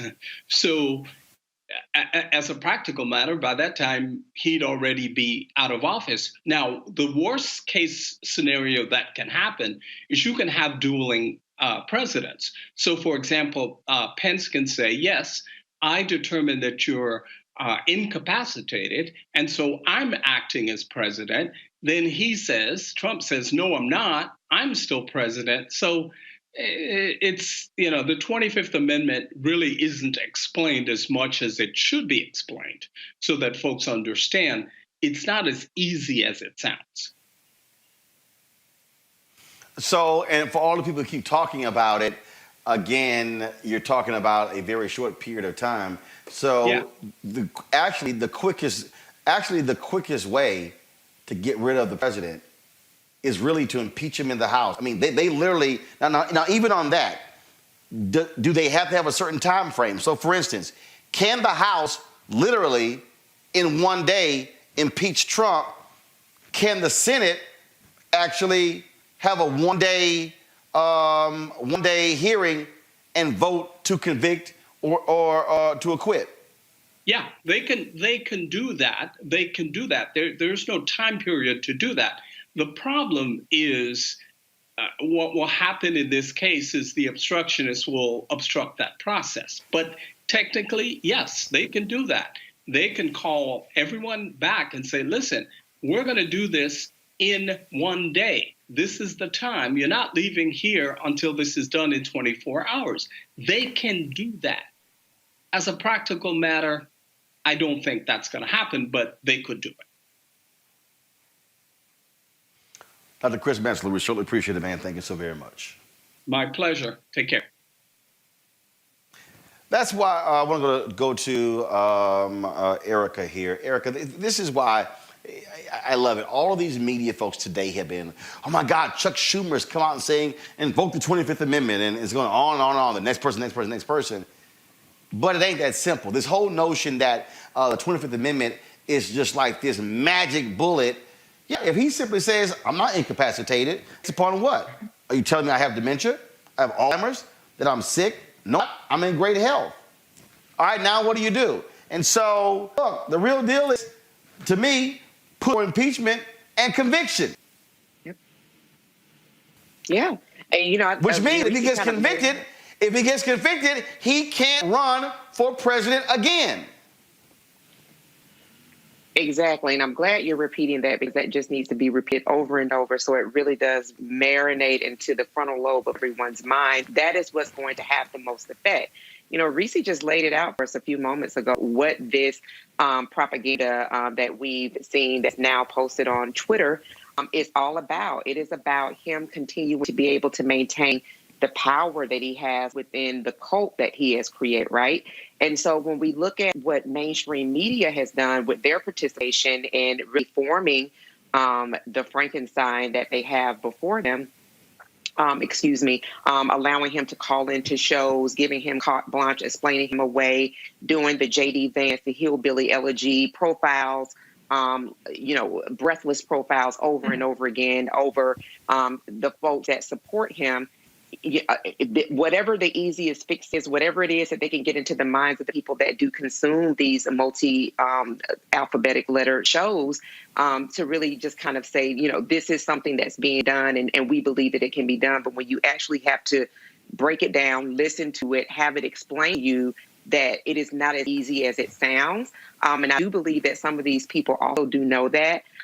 When that kind of gets into the public discourse, then now is what is it that can be done? What can be effective? What can be effective is exactly what you've said, exactly what Dr. Carr said, and that is he said that he was on board with those articles of impeachment that are being drawn up and to go ahead and to move that forward, because what that will do is really damage what he's looking to do, and that is to run again. This is a person who does not see anything wrong with who he is and what he's done, and that he has blatantly ignored the 360,000 souls that are no longer here as a result of a pandemic that is out of control because he showed no leadership, and we still don't have a national strategy. So again, thank goodness for Roland Martin Unfiltered, for people who are smart and that are able to share and roll this out for us. But I think that what this is also going to do just in these last remaining days, people just ready for this to be over with. So hopefully, if members are able to draw those, articles of impeachment and get it done, great. But, to be honest, I think what a lot of people are feeling is, number one, because of what we saw yesterday, we do understand white privilege is definitely something that's threatened to the American soil. We don't see there'll be any accountability. And then secondly, that people are really wanting for his presidency to be over with so we can just move into really getting a handle on all of these other things that are mounted against us now. But it's not going away, see. It's not going away at all. Donald Trump will still be there, and these idiots will follow everything that he asked them to do. Yeah, and I think that, he's there to remind the public about how the Republican Party is the biggest threat to the national security and well-being of this country. Because if you don't have a Trump, then you have a Josh Hawley, you have a Paul Ryan, you have a charismatic, thin, younger white man who, you know, nice tailored suits and, you know, is well spoken, maybe even a little soft spoken. So, I mean, I love how Dr. Carr has always said, smile at Mike Pence, and he likes people to show their cards. And I think that's what we have with Trump. Trump dangerous, so I'm not trying to diminish that. We don't know what the hell he's going to do. He's starting shit with Iran a couple days ago. It's already fallen off everybody's radar. So he's dangerous, and he is a threat. But does the Republican Party get that? Do the balls to go against him? You still had 7 people vote against certifying the election in the Senate, and over 100 people in the House. So Donald Trump still has the Republican Party by the ball. To some degree, that could be helpful to the Democrats because he's an egomaniac, and once he's out of office, we have to be worried about him selling secrets, you know, and things like that. But in terms of the political warfare he's going to wage in his own party, that'll be their problem to deal with. So, you know, I don't think we're going to see any press on this impeachment. That part is theater. The 25th Amendment stuff is theater. These folks trying to rehabilitate their images. Lane Chow, jumping ship, a couple of jumping ships. It's just all about trying to misdirect the blame away from the people who are complicit in this administration. Last thing I will say, though, what I would like to see happen is for the Congress to come back into session to get these Biden-Harris appointees. Because from what I understand, and if I can recall correctly, they're not scheduled to come back until the 19th. That's the day before the inauguration. So there's no chance in hell that we're going to have any appointees confirmed on January 20th. So unless Biden comes in and immediately asks for the resignation of all these people, you know, of all these Trump appointees, they're going to be behind the 8 ball. So listen, if you can get impeachment done, which I doubt, fine, but get back to the business of preparing for the incoming administration. Make sure that Warnock and Ossoff are seated, that Chuck Schumer is the leader, and that we can move on and start the Biden-Harris administration situated to address these demands very quickly. We do not have any more time to spare in the middle of a pandemic. That's right. Greg, very simple, and that is this here. What we are looking at, we talk about this all the time. That clip I played from ABC, that was 5 years ago. And part of the problem is that we got this milquetoast ass commentary, even from a lot of black people on mainstream media, because they don't want to speak about whiteness. They don't want to speak about white supremacy and the threat that we're dealing with. The FBI has already said that white domestic terrorism is the greatest threat to the United States. It's these people here we're talking about. And so all of this, hey, let's just turn the page, reconciliation. No, I am unwilling to reconcile with white supremacy. I am not trying to go along and get along. I don't care about Mitt Romney's speech last night. Why? Because Mitt Romney wanted to be Trump's Secretary of State. I don't care about Senator Lindsey Graham saying that he has now accepted the election when he tried to get the overturn in Georgia, when he has kissed Trump's ass at every point over the past 4 years. I don't care that Mitch McConnell gave a statesman-like speech. No, I'm not trying to love these people. I've listened to some black commentators on other networks talk about, oh, how we need to embrace the moment and this is a moment of healing. Bullshit. These folks do not want to heal. These people want to kill, steal, and destroy. They do not want to see black people voting. They do not want to see black or Latino folks voting. They want us to go back to where we have slavery without shackles. They do not want to share power. They do not want us to have any control whatsoever. They can't stay. Is how they recently use woke, how they attack us. We're going to talk about that with our next guest after your comment, Greg. His brother was attacked for wearing a dashiki in a courtroom, and he's a damn lawyer. That you saw these folks allow these racist terrorists to come into the U.S. Capitol. No, black folks do not fall for the okie doke. These people are not our friends. They're not our allies. We cannot work with them. Once you show me you choose to work with evil, I am going to take you at your word. Damn, working with you. You're right, Roland. And this is why this show, this space, now I just want to echo what Reese has said and what Eric has said. This is the gold standard of conversation right now in media across platforms. Because what we've heard tonight is very nuanced, very well thought out discussion of where we are and what the possibilities are. When Chris Metzler says the Republican Party is basically a bunch of factions. That was a very important statement. And what Arisi has said, right, and Erica has said it as well, there's probably very little, if in no possibility of doing 25th Amendment or impeachment. However, you know, this might be an inflection point in American history. They take decades, centuries even to build. But what can you do in this small window before, as you say, the attention span is gone? Simply put, you know, the Justice Department, forget Merrick Garland, look at Kristen Clark and look at Vanita Gupta and look at his deputies and say, you know what? There needs to be a criminal investigation of Trump. That'll keep Trump tied up. Don't put all this off on Letitia James or Carl Racine and them. Rebuild the Civil Rights Division. Go to the FBI. Reform them thoroughly, because the FBI ain't nobody's friend. Let's be clear. Domestic terrorism, all this stuff. Do that now. Set that aside. I thought, interestingly enough, at that rally yesterday, that Trump almost sounded jubilant and relieved. It may be that he doesn't want to run in 2024. But that he wants to retain that power, because he ain't nothing but a carnival barker. But as long as he is in the field of play, he freezes the Harleys. He freezes the Cottons in them, because they've got to maintain that white nationalist attitude. And that might just be the thing to allow him to do, be under investigation, do this kind of thing. By the way, Roland, where's our man Vernon Jones? Because I saw him out there. He joined the Republican Party on the platform. Yeah, his punk ass was there. He said he's joining the Republican Party. And I've been in Georgia 5 weeks. Let me just be as clear as possible. I'm trying not to cuss. Some of y'all say I cuss too much.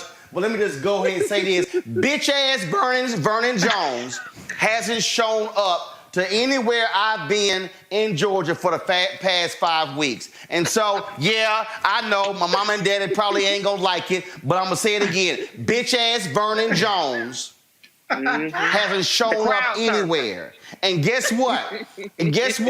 Angela Stanton, your trifling ass ain't said nothing. Bruce Lavelle, your trifling ass ain't saying nothing. Alveda King, I want to know, where are you with your Christian talk about what happened yesterday? All y'all punk ass black MAGA people who are running around saying who y'all voted for him. Yeah, Malik Abdul. I'm talking about you. I'm talking about Paris Denard. All y'all. Y'all all supported a racist, sexist, thieving, lying SOB who will unleash hate on this country, and y'all wanted 4 more years of that trash. That's why I don't want to hear a damn thing from nobody who was a part of the 74 million.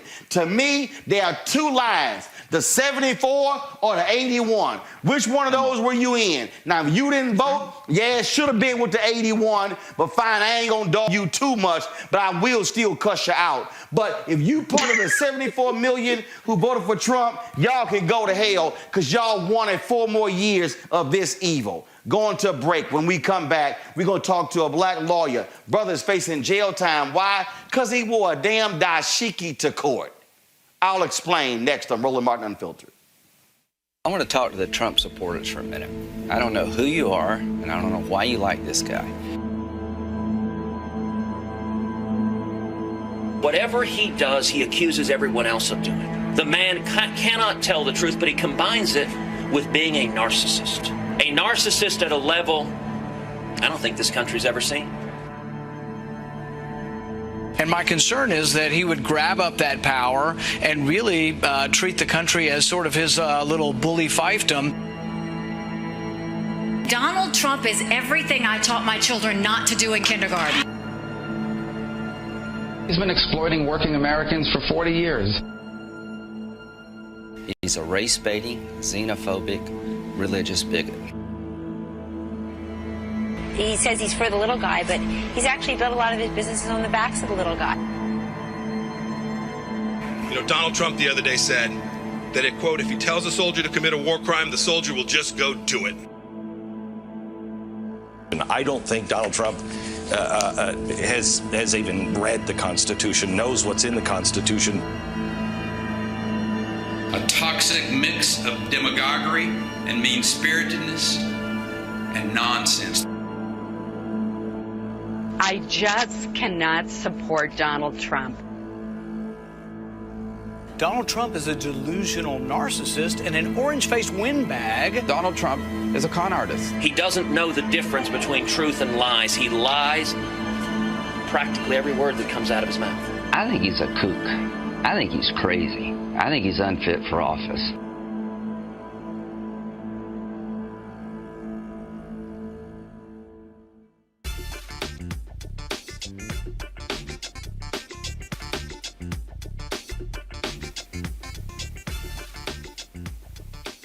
Folks, attorney Jaya Person-Lin is scheduled to be sentenced on Friday after the jury convicted him of one count of willfully resisting, delaying, or obstructing a peace officer. The conviction stems from his January 2019 arrest at the San Bernardino County Courthouse, where he was tased and tackled before being arrested when courtroom deputies didn't believe he was an attorney because he had a dashiki on.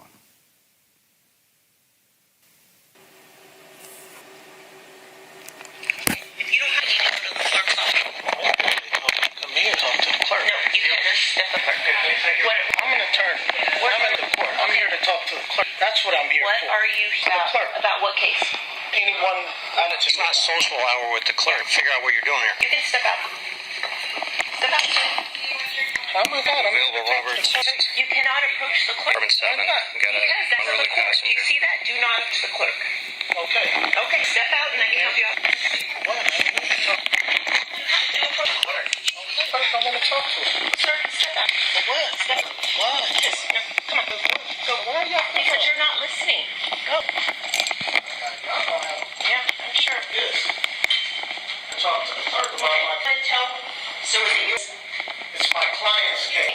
So what's your... I have number MSB 02036, and I'm here to talk to the clerk. You fucked up. MSB. I promise you fucked up. Hey, sir. 180-20365. Put your hands, Barbie. I'm definitely on your case. Definitely coming after you. But everything I've learned and lost. Get on the ground. On the ground. Hear me? Don't tell me you're coming after me and you on me. You understand what I'm telling you? That's a threat. Okay. You know, square off, tell me you're coming after me and then stop. Sorry. What the heck, dude?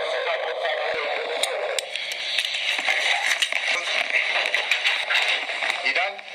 You gonna go to the program or you gonna get my taser?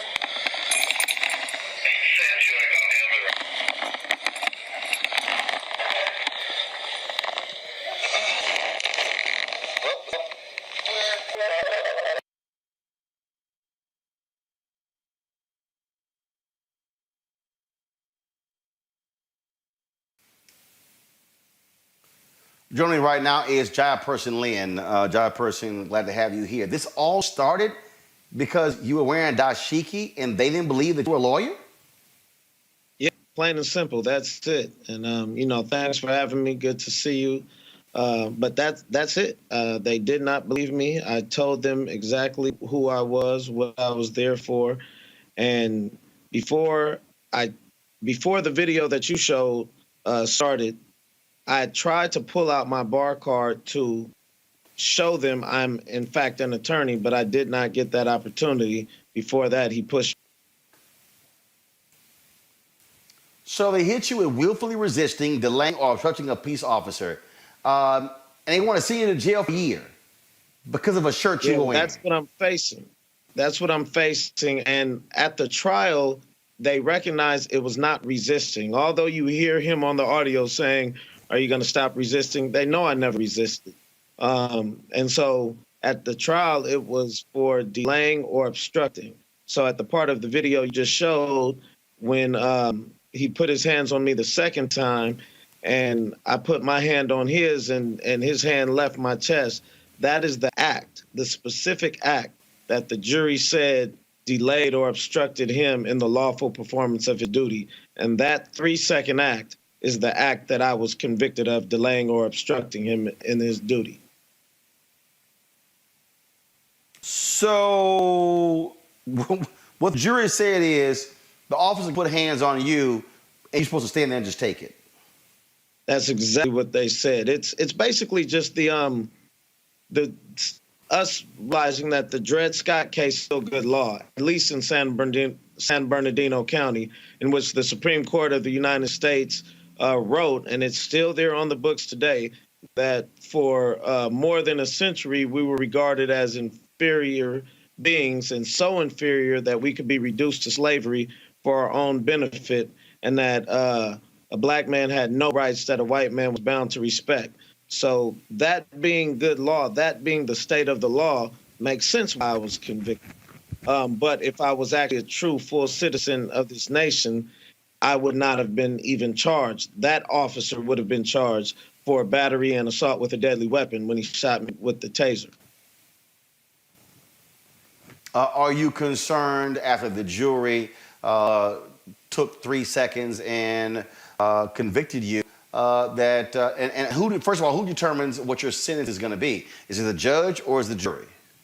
It's the judge that allowed the jury to act on that. The whole thing, from the second I walked through the doors of the courtroom until the time I was tased, was under 2.5 minutes.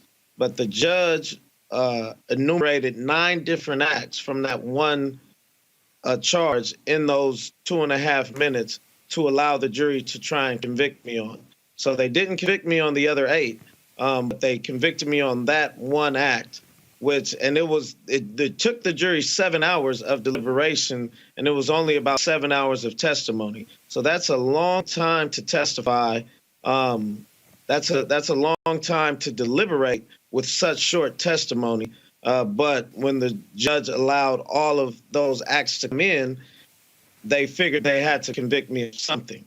And they ultimately did. And then when I talked to a couple jurors afterwards, one of them told me it wasn't the act of pushing his hand away from you that was the guilty act. It was the fact that once you did that, it made him focus on you more. So he followed you out of the courtroom. Even though I was following their instructions to leave, the fact he followed and nobody asked him to follow is what made me delay him. That was their actual reasoning that they stated why they convicted me.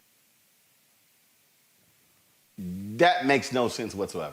It makes no sense at all, because what they're saying is if there's an officer on the streets doing DUI patrol, but then they pull me over for using my cell phone while driving, I have now obstructed this officer from doing his DUI patrol duty. And that is the kind of logic that the jury of no black people. We were in Rancho Cucamonga. It's 8 or 9% black. It's 10% Asian. But out of the 24 jurors in the jury pool, there were 0 blacks and 6 Asians. And one of the jurors, the juror that told me his reasoning, he actually told the judge before the trial that he's not a good juror for this, as he believes police are right all the time. So if I didn't do exactly what they said, I'd be wrong. And he even told me if the cop pushed him like that, he would have removed his hand. But that's him telling me, in his eyes, I'm less than him, because if it's right for him to do it, but not for me to do it. So you will learn your fate tomorrow morning at 8:30 a.m. Pacific time, correct? Sir, from the same judge allowed that juror to stay on and allowed those 9 acts. And the thing about this statute, it's specific to an officer. So there could be 2 officers there, and I have to delay a specific officer, not just law enforcement in general.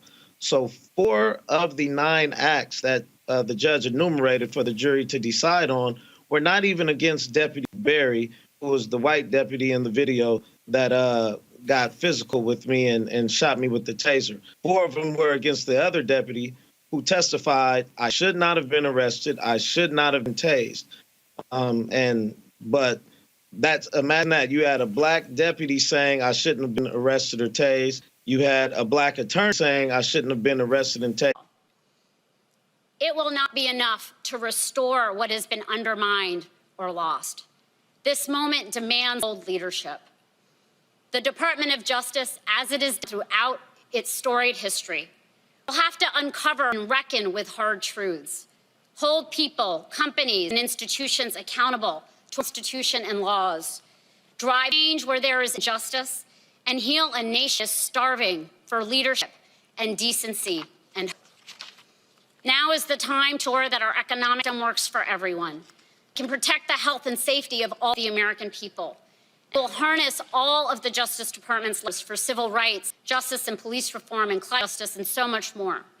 As the late Congressman John Lewis said, democracy is not a state, it is an act. And I pledge to the American people, if confirmed, I will act for justice every day. I pledge that to you, President-elect. I pledge that to you, Vice President-elect. I am honored, deeply honored, for the chance to work together with activists for justice, with law enforcement, with this extraordinary team that I am so humbled to serve, with the incredible women and men at the Justice Department to strengthen our democracy and to make equal justice under law a real promise for all. Thank you so much for this opportunity. And Clint Clark, who leads the Large Committee for Civil Rights under law, a frequent guest on this show. Here's what she had to say. Mr. President-elect, Madam Vice President-elect, it's an honor and a privilege to be nominated to return to the Department of Justice and serve the American people at this critical moment in our democracy. I am humbled and exceedingly proud to join the remarkable team that you have put together to pursue the urgent, timely cause of equal justice under law.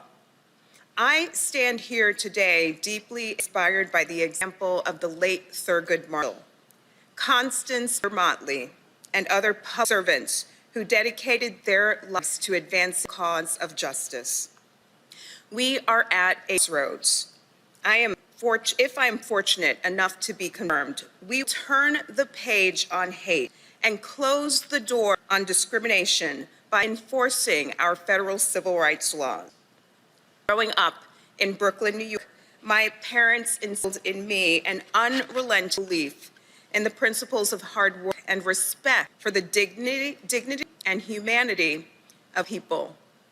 I am deeply thankful for the trail that my parents blazed. Today, I'm thinking about the pride that I know their Pansy, my brother Troy, my sister Karen, partner Mustafa, are feeling as I take on this challenging new opportunity.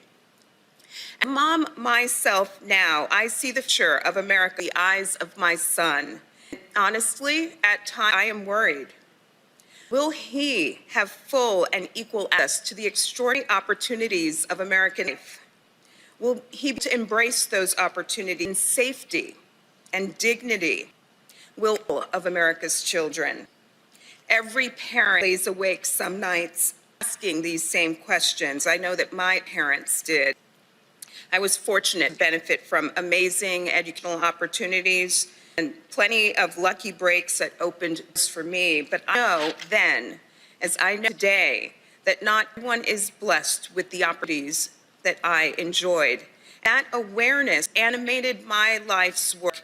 It's what brought me to the Department of Justice where I started my career, and it's what brings me back for this homecoming today.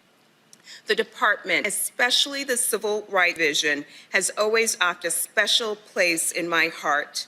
The clarion call of equal justice under law is what binds us together as a nation.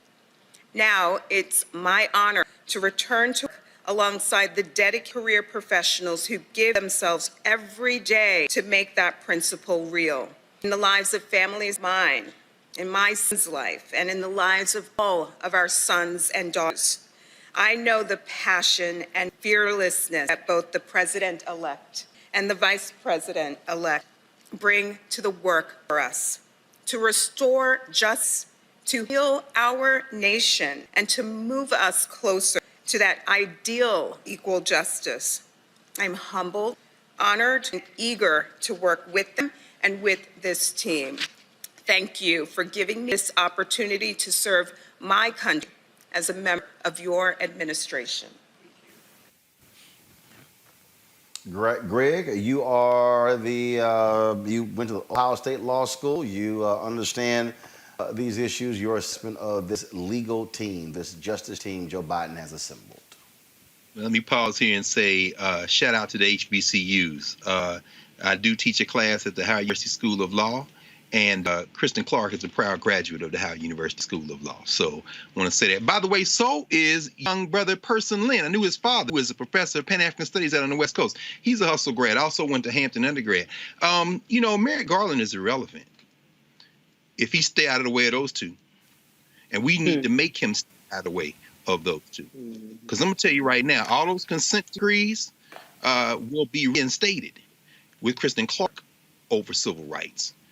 You heard what Vanita Gupta said about using the full power and extent of the law, the investigations, and there's some things in there, and I'll keep this very brief. The parting middle finger that Toad Barr gave on his way out, scurrying out the door, was a recommendation to the White House to revise the way that the federal government pursues cases under Title VI of the Civil Rights Act of 1964. This is what they call in the law the kind of use of patterns, or the phrase in Title VI is disparate impact. In other words, if you apply for a mortgage and you don't get the points and you say it's because you don't have to show that it happened to you individually. If you can show a disparate impact on Black people or Latinos or LGBTQ or women. And so what the Attorney General did without any public comment period is suggest to the Trump administration on the way out the door through that stink bomb. Now, Biden and them can't undo that immediately, but they can choose through the Department of Justice whether or not to pursue that strategy. That's now up to Vanita Gupta. So, hey, Merrick, stay out the way, bruh. One other thing I'll say, one great thing about Merrick Garland, and I endorse this 150%. Merrick Garland leaves the D.C. Court of Appeals, which many people call the farm team Supreme Court, immediately. And let's put, Reese, let's put this on our sister Kamala Harris. We don't want 5 names. We don't want 3 names. Find the name of the Black woman you want to appoint to the D.C. Court of Appeals. Go to Stephen Breyer and say, bruh, you're 82. Let's move you out the paint in 2 years. Put that sister on the Supreme Court. Or, since Clarence Thomas is a Black man, how do we know that? His hair done turned Snow White. Keep your left eye on him. Diabetes might make him quit, and get that sister on the Supreme Court. So good, Merrick Garland. Appoint him, put that sister on the Supreme Court. Let's make this move. Don't be bullshitting with these people, because otherwise they'll slow walk us on this unity BS. But yeah, that's my journey. Or Reese, I'll do this here. Appoint a sister to Merrick Garland's seat, and then go to Stephen Breyer, and then appoint a sister to the Supreme Court. Go for a twofer. Your thoughts on this DOJ team? I'm all for it. Listen, we need to quit moving Black people on the chessboards and not getting a net plus. Okay.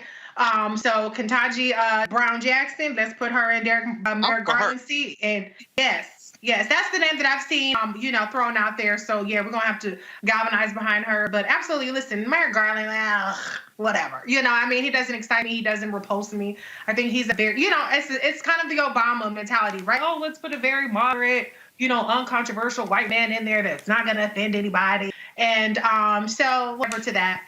But really, that's more of a policy overseer. But really the meat of it is in these other appointments. I am thrilled to see Kristen Clark and Vanita Gupta in positions. That is going to bring tangible change, because these are not people that just sit up there and throw flames. These are people that are actually serious people who have been on the forefront of all of these major fights throughout and before this that we need to deal with. So these are very, very, very serious, credible picks that are exciting picks. I think people are going to have a hard time trying to diminish them and say that that the Biden-Harris administration is unserious about progress on these fronts, assuming, as Dr. Carr pointed out, that Merrick Garland stays out the way and kind of lets them run the show. So this is that is just absolutely thrilling to me.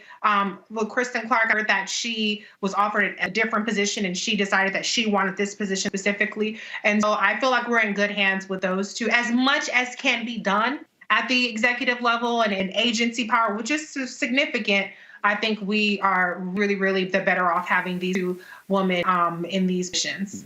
Got it. Erica, final comment? Sherilyn Ifill. That's my final comment. Sherilyn Ifill. I'm looking to hear her name kind of circulate when we're talking about Supreme Court picks. But, again, we think about Kristen Clark and we think about Vanita Gupta, as everyone has pretty much said. when I think about in terms of all of the unsexy fights, they have been in state courts. They have been fighting the good fight on the unpopular, uncovered cases that have really kind of helped democracy continue to really push forward. So really happy to hear this. And we're, again, like everybody else, we're just looking forward to day one so we can get things moving and going. Roland, before you move to your next story, though, I must say, I was going to say, that signer, that way too much Sister George. See, that's what Mo Brooks and them hate. You see that? She was working. She was getting it. She was giving it. That's what they hate, man.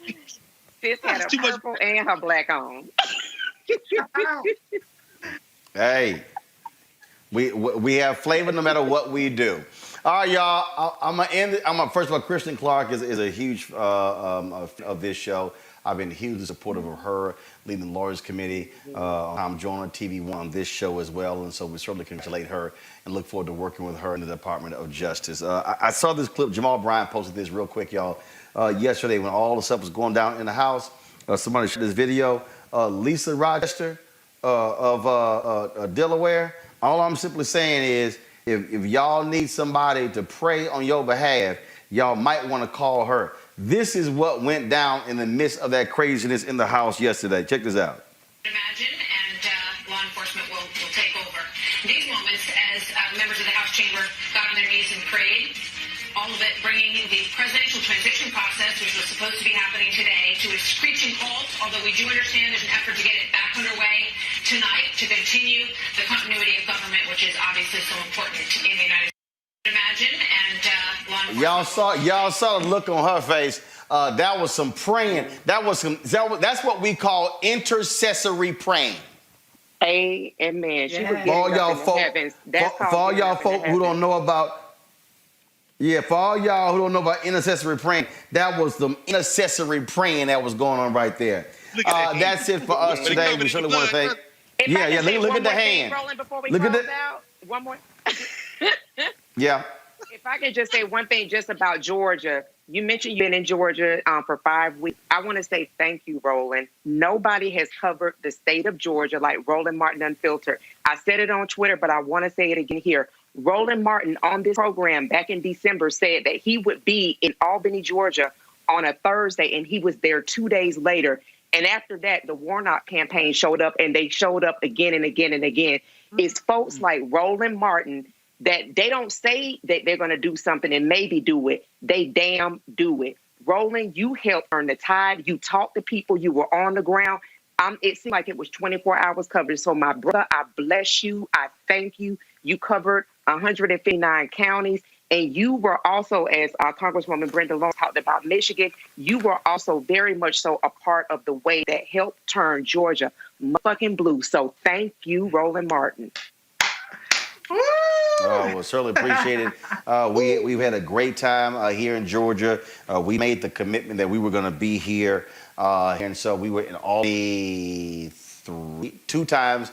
We were in Albany twice. We were in Columbus twice. We were in Savannah 3 times. We were in Macon. We were in Athens. We were in Clayton County, Gwinnett County, DeKalb County, Fulton County. And so we spent lots of time here. And this is also why I encourage people to join our Bring the Funk fan club. Because I need y'all to understand, there's a mayoral election in St. Louis. The primary is March 21st. It's nonpartisan. You've got a white progressive who's running. You've got 3 African Americans. Don't see why the black people in St. Louis can't get together and run one person. Okay, that's how Shara Jones lost last time. But I've already reached out to her. We're going to go to St. Louis. We're going to host a town hall there. We'll invite other candidates as well. But we're going to be doing that. You got Virginia gubernatorial race is going to be taking place. The primary is likely in June. We're going to be all over Virginia. We're looking at some of these races. In 2022, Ron Johnson is running in Wisconsin. We're going to go to Wisconsin and take his ass out. That punk-ass Marco Rubio will be running in Florida. We plan on going down to Florida, taking his ass out as well. And so we are going to use our resources be on the ground, going to places. And just so y'all know, I wish I could show it to you, but it's actually connected. I just want y'all to understand.